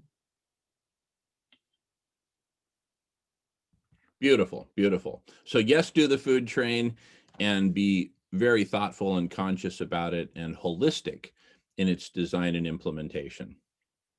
I mean, if you were to say to me that instead of cooking for 2, I'd like you to now start cooking for 6, because 4 more meals can go onto the food train for others. Or instead of cooking for 2, cook for 20. And you are part of the food train who's creating these plant-based meals that then can get distributed. I mean, that I can get my head wrapped around, in the sense that I see how I can contribute to the food train. As you, I'm not necessarily seeing, well, how do I see myself in this solution? Which was my first question, is how I can see myself in the problem. I want to see how I can see myself in the solution. Very good, very good. So let me add some thoughts to that, but also in the context of a previous question, which is, hey, you know, Elon Musk, great, but it shouldn't be limited to Elon Musk, right? Supporting this. First of all, just to be clear, I'm not in any way or form saying that Elon Musk should be the only one supporting this. What I'm saying is one starting point. Think V for Vendetta dominoes, where you knock over one domino and then all these chains of dominoes start spreading and all kinds of dominoes fall. I am suggesting there's a very powerful starting point for all this, which is Los Angeles, with food being delivered by a Tesla truck hauling a space age trailer, which here I'll share on the screen. And this is part of a presentation I did for Food Healers of Whidbey Island, which is an organization I have the privilege of leading. Plant-based stew for everyone. I'll just recap real quick. Buying massive quantities of food, beans, rice, lentils, etc. Cooking the food in mass. Delivering it. We have the technology to deliver cold food in mass in liquid form. It'll look like food from the future. It's really food for the future. And the idea is, with this kind of a visual, driving down Sunset Boulevard and the meme getting out that Elon Musk is supporting this. Imagine this is the prototype use of the Tesla truck. This cannot help but garner massive attention. So we show a very simple picture of one way to do it. That's not to say it's the only way to do it or even the best way of doing it. It's just one way of doing it, but it's one way that will garner massive attention. In the process of garnering massive attention and spreading this story that, hey, they're feeding everyone in Los Angeles. What? They're feeding it? What? So it becomes a story. Los Angeles is the media capital of the world. And I think what would happen is if Elon Musk, who's, you know, the latest winner at the all-day game of Monopoly, and therefore, as one of my billionaire friends says to me, Jamen, the best part of being rich is that people think you're smart. So, you know, everyone thinks Elon's smart. I think he is pretty smart.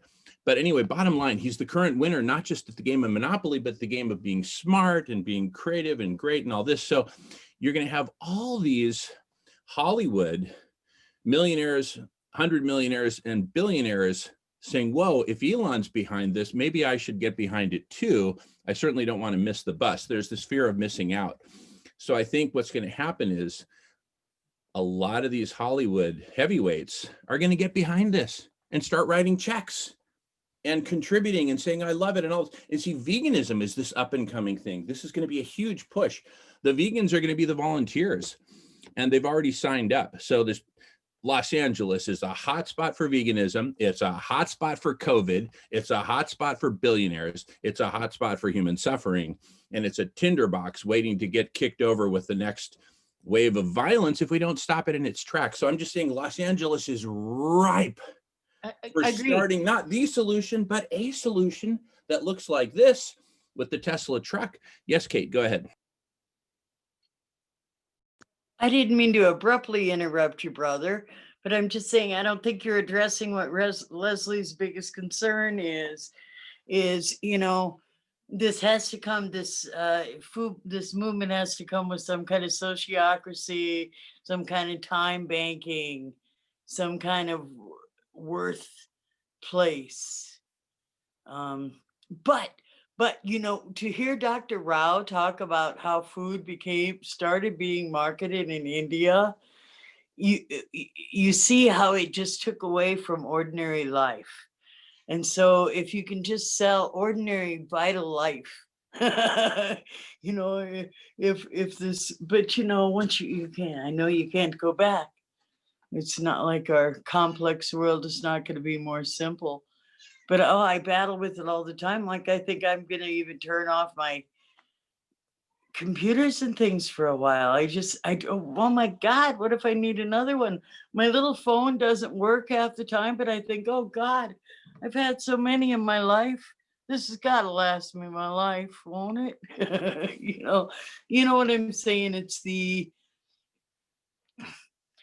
the quickness with which we create things without looking down the road a little bit further, that if we could just shift that mentality a bit to see that the interconnectedness of it all, the circularness of it all. But I mean, I hear Leslie's concern. We've got to feel like there's something useful about our existence. So anyway, that's my 2 cents. I want to just thanks, Kate, because it is about how do I create a sense of purpose, and I understand fully if food was taken off my plate as something I have to put my energy towards. Look at all the other things I can do, and I totally understand why food, why plant-based food. I understand why Los Angeles. I understand why Elon Musk. I guess what I'm saying is that vision is powerful. What is the next point in terms of action to mobilize this? So I'm not in any way challenging the vision. I'm articulating some commentary about how might it work. And I'm also articulating a question in terms of how does it get liftoff? Great. So let me speak to that. So in terms of getting liftoff, here's what I propose. What I propose is that each of us invite everyone we know to this conversation so that we can co-create the answers together, right? And so, for example, I talked about this on Friday. There were folks on the call who have a way of contacting this female NASCAR driver. Her name is Leilani. She's vegan. And she did some cool stuff with Elon Musk and a Tesla car, and for promoting, saving animals from extinction. And so this is a great example of these folks are now fired up to reach out to her and say, hey, right, you got Elon, and they did great video footage with Elon. He gave them a tour of the Tesla plant, et cetera.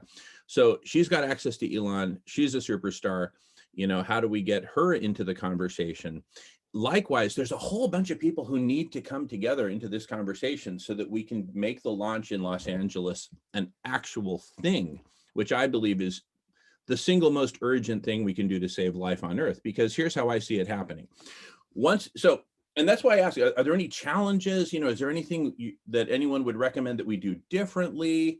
Should we put this whole thing on pause for a year so that we can figure out, answers to all these questions? And what do we do about all the people who are dying of starvation in the meantime?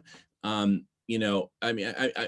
ideas are welcome, but what I'm saying is we need to have these focused conversations to really boil it down and say, okay, is this something we're committed to doing or not? Is there some other better idea of what we should be focusing on first?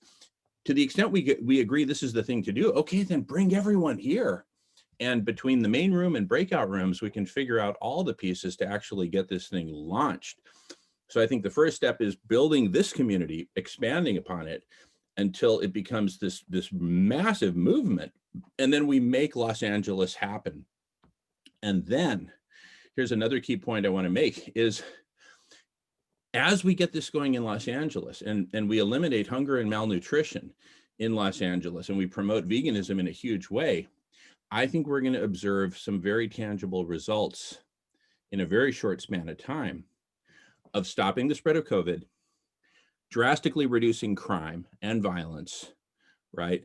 And just a transformation in Los Angeles. And then people will be talking about the miracle of Los Angeles driven by feeding everyone. And of course, Elon Musk will be getting interviewed everywhere. All the Hollywood superstars who get behind it will be getting interviewed everywhere, talking about it. Everyone will be raving about it. And then other cities throughout the United States and around the world will say, hey, if LA did that and is having such wonderful results, why don't we do that here? And then the whole model can spread like wildfire. With that, I'm going to go on mute. Go ahead, Leslie.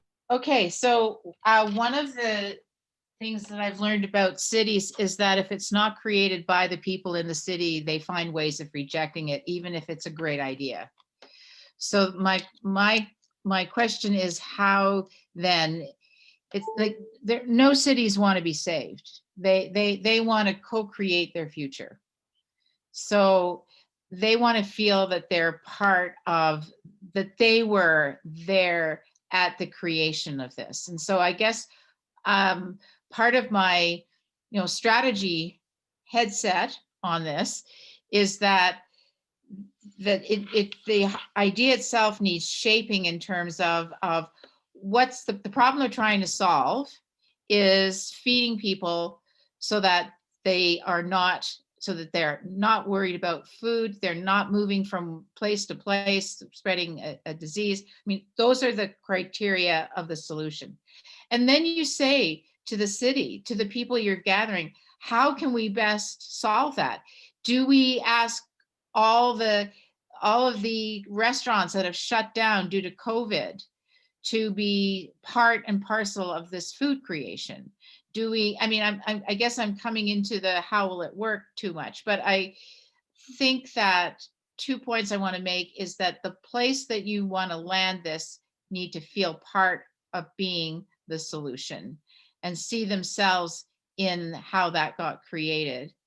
And the second piece is that even in that mass solution of feeding people, there are many different ways in which people can be part of that. Once you've identified a plant-based diet, we want to create it en masse. We want it to be easily transported. We want to make it door to door. Those are all the criteria for success, but there are multiple solutions that can deliver that. And the city itself has a really good handle on where that might be. Really good points. The three things that come to mind are, number one, in order for this to be something created by Los Angelinos, in this case, let's invite every Los Angelino we know to this conversation and say, hey, we got the seed of a really great idea. We've got the idea that your city might be the perfect place. Your county might be the perfect place to start it. Join us. Number two, in terms of asking people what they want, what do you think, this and that, Steve Jobs often quoted Henry Ford in saying the following quote: if I had gone out and done a bunch of focus groups asking people what they wanted in terms of transportation, the answer would have come back, we want faster horses, right? What Henry Ford did and what Steve Jobs did was they came up with something brilliant, put it on the table and said, here, and people flocked to it, okay? Number three, there is a lot to be said for a whole bunch of different organic solutions popping up here, there, and everywhere. I think that the time has come for a singular, big Monty Python boof foot coming down and saying, here is a singular solution. It's not the only one, but we need something that will blast into the minds of humanity. And nothing is going to blast louder and clearer than Tesla trucks with space-age trailers saying food for the future, plant-based foods to stop the spread of COVID, make everyone healthy, end poverty, and liberate us from this game of hoarding, et cetera. Then that going all over LA, feeding everyone, right? So Yeah. can I have to go, so I'm so sorry to interrupt. But both Henry Ford and Steve Jobs had the invention. Having a truck that feeds everybody with plant-based foods is a concept.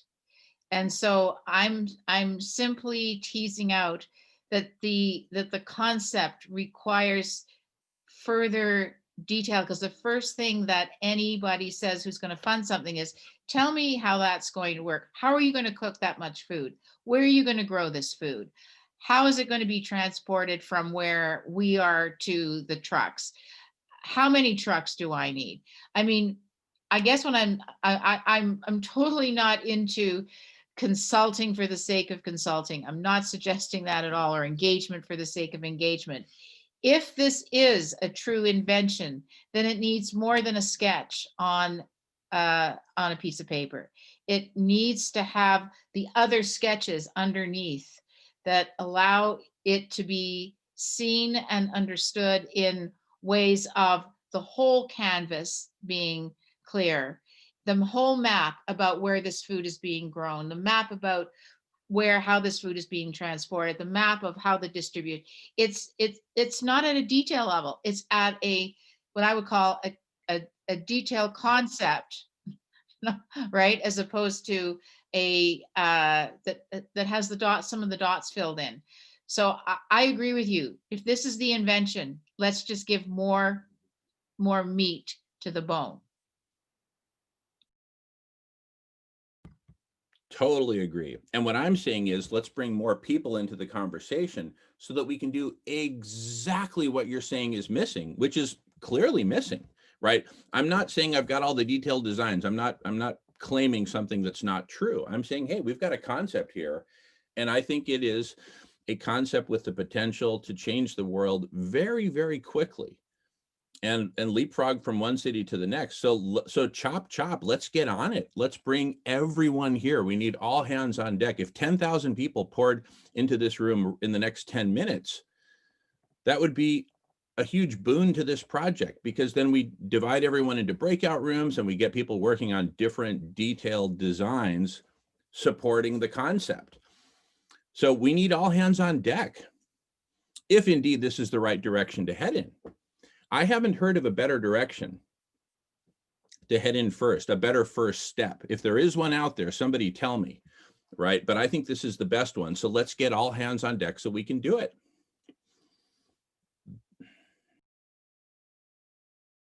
You're on mute, Leslie. I'm going to pause recording for a moment. So this is the concise version that we just recorded several minutes on, which is totally fine. And if you want to record, just say, hey, Jamen, please record. The long form version continues recording as I speak. The concise version is paused. I didn't know if Well, Mark had his hand up for a question or a hand up saying agreement. Yeah, no, that's the hand up. That's one of the latest. Yeah. One of the latest updates on Zoom. Co-hosts can now raise their hand also. But my point was, while we're talking about delivering in the Tesla truck or whatever conveyance we end up with, should that not work out, we're also practicing and actually feeding people right now. Food Healers is. Dr. Rao is working with the indigenous communities, especially the elders in Arizona, and they're getting, the last time I heard, like 450 meals going out, or in the traditional box of pantry goods, that's effective. They started previous to this last week, they were going to take samples of the stew to see how they would like that, and how in the future We could maybe step it up a little bit. They got a sample. We're going to see how that works. But there's another place, and I'll need a little help from Jamen. I can't remember. What's the name of the organization in India that Silas was telling us about? There's the Krishna something, let's just call it Krishna for now, but Okay. the folks of the Hare Krishna faith feed the masses. And so they're already doing, and it's in fact the Krishna temple in Phoenix, one of them, that's producing the stew that Silas is taking to the Navajo First Nation. So they're already on fire with the basic idea. We're talking about A, how do we scale it up?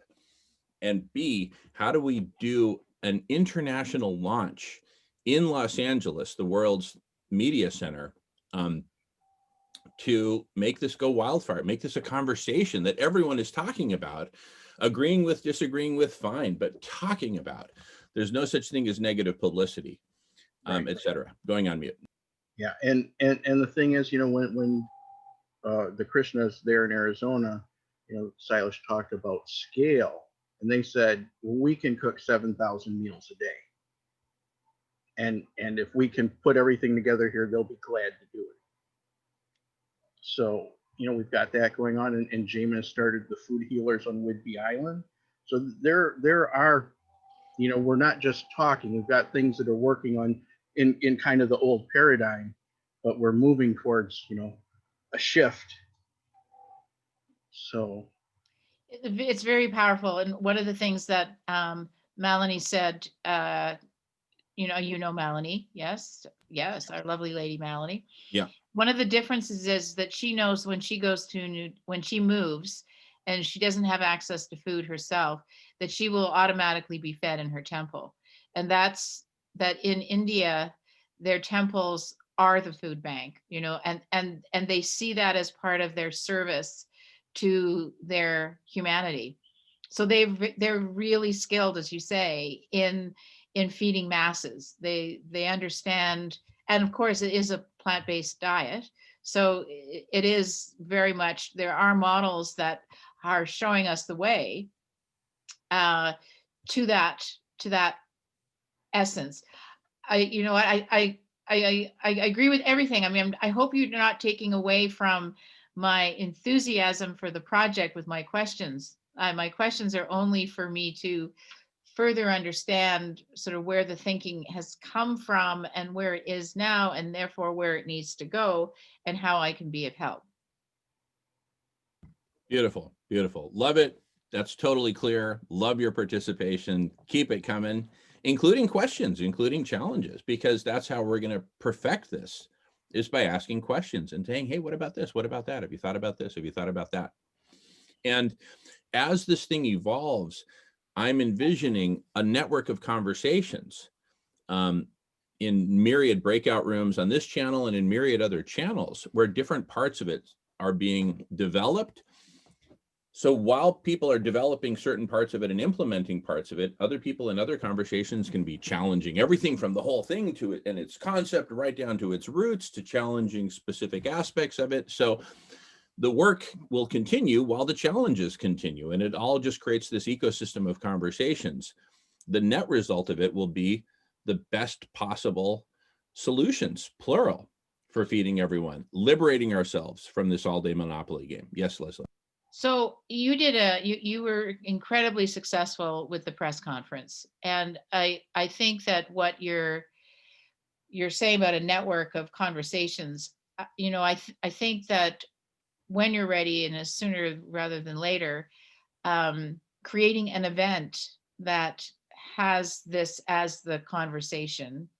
I mean, I know that we're getting emails, and I mean, if I knew scheduled, this is going to be the event on Thursday, February the 14th, you know, what, I don't know. But then that means that I know that I'm going to be there, that I know I'm going to be part of the conversation, that I bring as many people as I can into that conversation.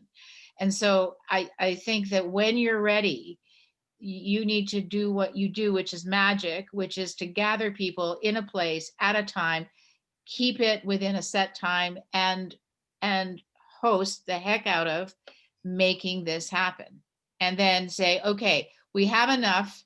I think the next event is going to be 4 weeks from now, because we've got enough to do in the next 4 weeks to keep us, and anyone who wants to drop in on Tuesdays, whatever, by all means, we're going to be hosting the ongoing dialogue. But I think creating event-based marketing on this, event-based strategy development becomes a potential next step too. Love it. Love it. Love it. Yeah, we should have a dedicated press conference just on this. Yes. And invite people to, and we should put out the word now for weeks in advance to plan for it, and say, and by the way, in the meantime, you know, we're meeting every Tuesday, Thursday, and Friday in this Zoom room, you know, for multiple hours each session working on it. So, you know, you don't have to wait until the press conference. That's going to be sort of a culmination event of sorts. Right now, we're continuing work on a daily basis on this. Yeah.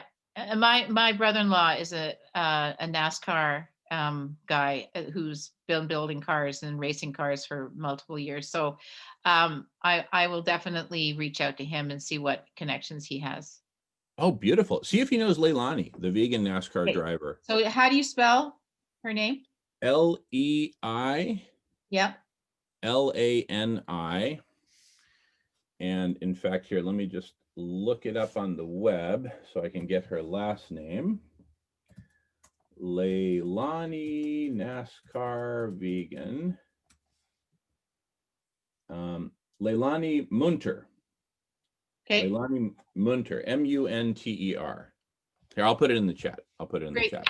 Great. So I'll reach out to Ian, and yeah, he got COVID by switching out the wrong bottle of a driver Oh my God. during this last season. Yeah. Yeah. He was Wow. really ill. But he's very well connected. So I will see what he can give me in terms of connective tissue on this. Yeah, and if he wants to come here, please invite him to just come. Tuesdays, Thursdays, Fridays, that's when I'm here pretty much all day and talking about this most of the time in one aspect or another. I mean, this is the first domino in a whole series of dominoes, a whole V for Vendetta domino spread. And so if he comes here, I would love to talk with him, get his thoughts, share the inspiration, share the vision, and then, you know, he can, and then if he's so inspired, he can invite Leilani, or if he's not inspired, he can say, this is why I'm not inspired. And, you know, this is what I think you should be doing instead, whatever. In either case, love to talk with him. And, but this is what I'm talking about. This is what I mean when I say all hands on deck, right? We need to come together and figure this out. Okay. I will see what I can muster up. And he's still a meat eater, but my sister's been vegan for her entire life. Yeah. So anyway, all I have to say is that, you know, inviting people into this conversation, I think that there is no question that this is a powerful, what Buckminster Fuller would have called, it's a patent identity. It's got its own vortex of spirit already embedded in it that comes from you and all those that are co-creating. So thank you for this moment, for sharing so much of what you had to share. And I appreciate it's a repeat for so many. So I apologize for having to be the repeat. No, goodness, not at all. It's all perfect. It's all, everything is divinely perfect that happens here. So just pop in, come and go as you please. I'm so excited to see you. And thank you so much for all that you're doing, Leslie. Well, thank you. I mean, I've got to think about this. This is a very powerful idea. And I want to make sure that as I contribute, I'm doing it in a meaningful way. So. And Hillary's been vegan all her life, Leslie. Not Hillary, Amanda. Oh, Amanda's my okay. youngest sister. Yeah. Okay. Yeah. I loved Hillary. I went to the playground with her yesterday. Yeah, she's a huge, wow. She just counts. She usually meets once a day with her council of squirrels. Literally, her council of squirrels. No, I'm not talking about metaphorically. They I've been vegan my whole life. It almost killed me because I did not give up cheese. Oh. Cheese causes the greatest number of suicides in our youth today. And second, I did not limit my salt. And they gave me a heart attack. How old are you right now? Do you mind me asking? 67. 67. 67 young. Yeah, I'm supposed to be dead, but I fooled all the doctors and everything because of my yoga. You know, I see all this mindful stuff here. These people don't. Shivananda says you never publicly meditate. You meditate behind closed doors with lock key because you go into a transcendent state. You cannot be. So in the meantime, that's okay. That's okay to see the people meditating and so forth. But, you know, I have the world's record for the headstand. 2 hours, 47 minutes. All right. So we're back recording the Collaversation, and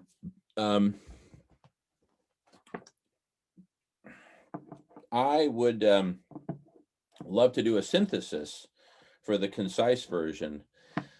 But first, let me just kind of practice it out here and see how people are feeling about it before I record it on the concise version.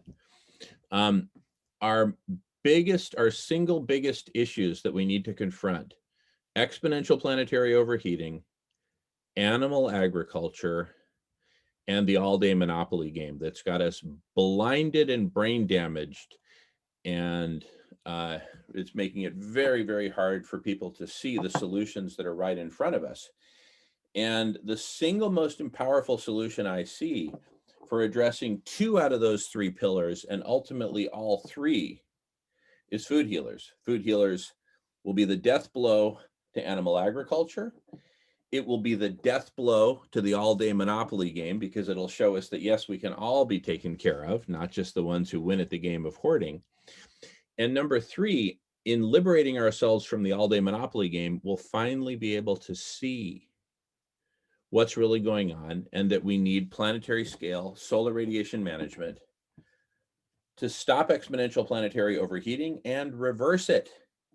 So with one single solution, we set the stage for solving our 3 most urgent problems: exponential planetary overheating, animal agriculture, and the all-day monopoly game. Food healers starts the dominoes tumbling to solve all 3. So if we take food healers as a given, and now let's go back, what are the dominoes that need to lead up to food healers? And that's where I'm saying conversation, the press conference, more conversations like this, the solution club, right? On Tuesdays, the press conference on Thursdays, and the block party on Fridays, among many others. But we all need to get into the game. What's the holdup? What am I missing? Is there anything more urgent in our lives right now than transformational conversations leading to collabversations, leading to collaversations, leading to concisations? Is that it? Concisations, the concisation as the singular conversation to make all this happen, the concisation. Is there anything more urgent? Am I like totally off the mark on this? Is there something else we should be focused on other than transformational conversations to make food healers happen? If so, somebody please put me out of my misery and say, Jamen, you're going in the wrong direction. You're going the opposite direction. Do a 180 and go in this direction, right? Are we on track or are we off track? That's what I'd like to know. I think we're totally on track, and it's being exemplified by in the Navajo Nation. I really think that it's cool that a lot of them are World War II code talkers. It seems very significant to me. And I mean, I so hear Leslie's concern of, the community has to get involved, but that's why it's kind of like these temples. Maybe it's going to be a great thing in the Chandler diocese or whatever. And they're going to hear about it, the Krishna temple over there in Albuquerque. They're going to want to do that there too. And I don't know. So I think you're on the right track, and I think things are coming together in beautiful ways. I'm so excited. I get to take, the Dharma of the Soul class with Dr. Rao. It's 12 weeks and it starts tomorrow. Wow. Yeah. Wow.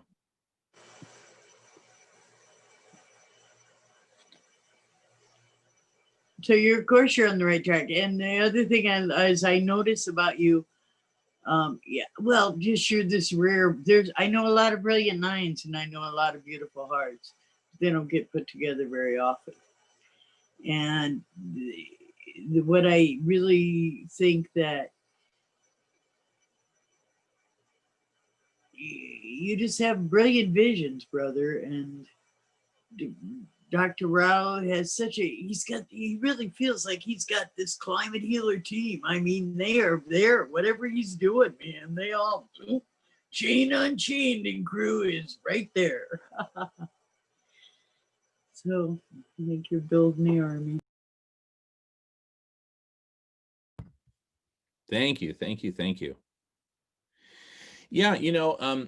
I haven't heard Silas get like fully behind the Los Angeles project yet. I mean, I know he listens and he seems to be but I'm just asking myself and all of us, what's it going to take? Is there something missing from Project Los Angeles?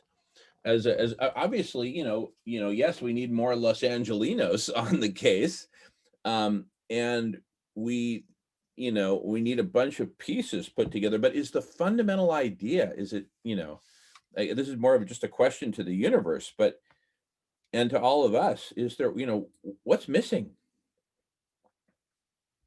What's missing from the concept itself? In terms of implementation, I agree with Leslie. We need a press conference dedicated to this. I need to get the rest of the press conference system built, which is something I chip away at here and there. But man, with family responsibilities and this conversation, it's leaving precious little time. But I just got to get on it. Maybe we'll take a break early today at some point, or someone else can carry the baton so I can get that system finished, completed.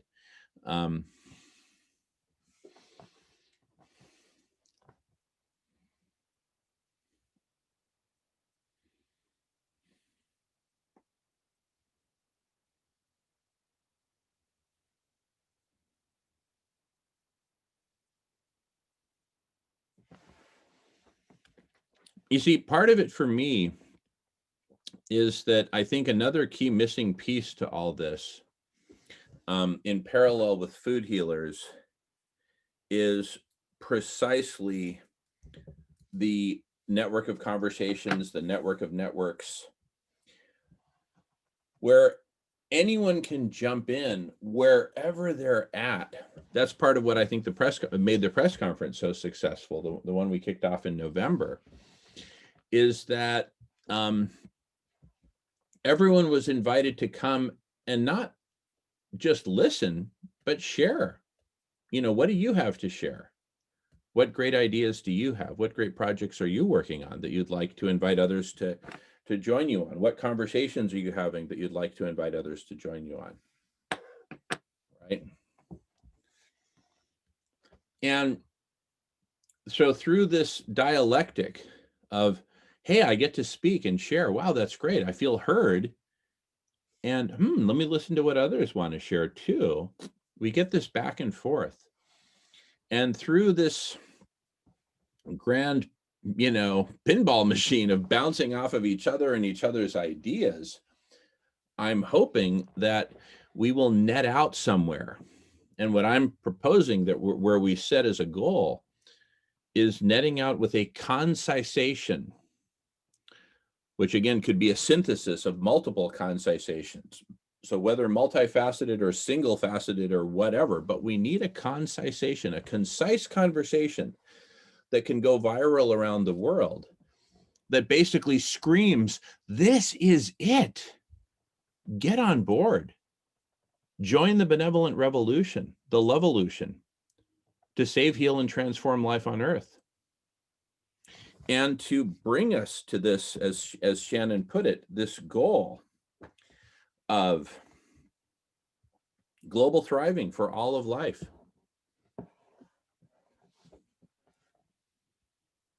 And with that as the goal, here's the strategy. We start by feeding everyone plant-based foods. Okay, great. Where are we starting that?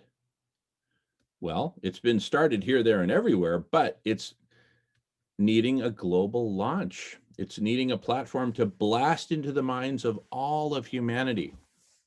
And if Los Angeles takes the lead, wow, we'll definitely achieve that. That's what I'm saying. So that's my offering of a concisation. Again, we're recording on the long version, not on the short version now, just kind of kicking it around a bit, taking a break. But that's my offering of a concisation. First step, conversation. This network of conversations. Let's swarm around this food healers concept and design it. And let's invite the world to join us in making it happen. And from there, we get animal agriculture out of the way. We address head-on the all-day monopoly game. We start the dominoes tumbling of meeting all human needs, which will be the death blow to the monopoly game. And as we liberate ourselves from the monopoly game, we're able to finally see SRM with fresh new eyes. Eyes that are not addicted to the all-day monopoly game. Eyes that can look out the window and see the beautiful world and all that we're doing to it. And the singular solution in the short term to exponential planetary overheating, which is solar radiation management. Maybe that's the next thing for the concisation, is a concise treatment of that.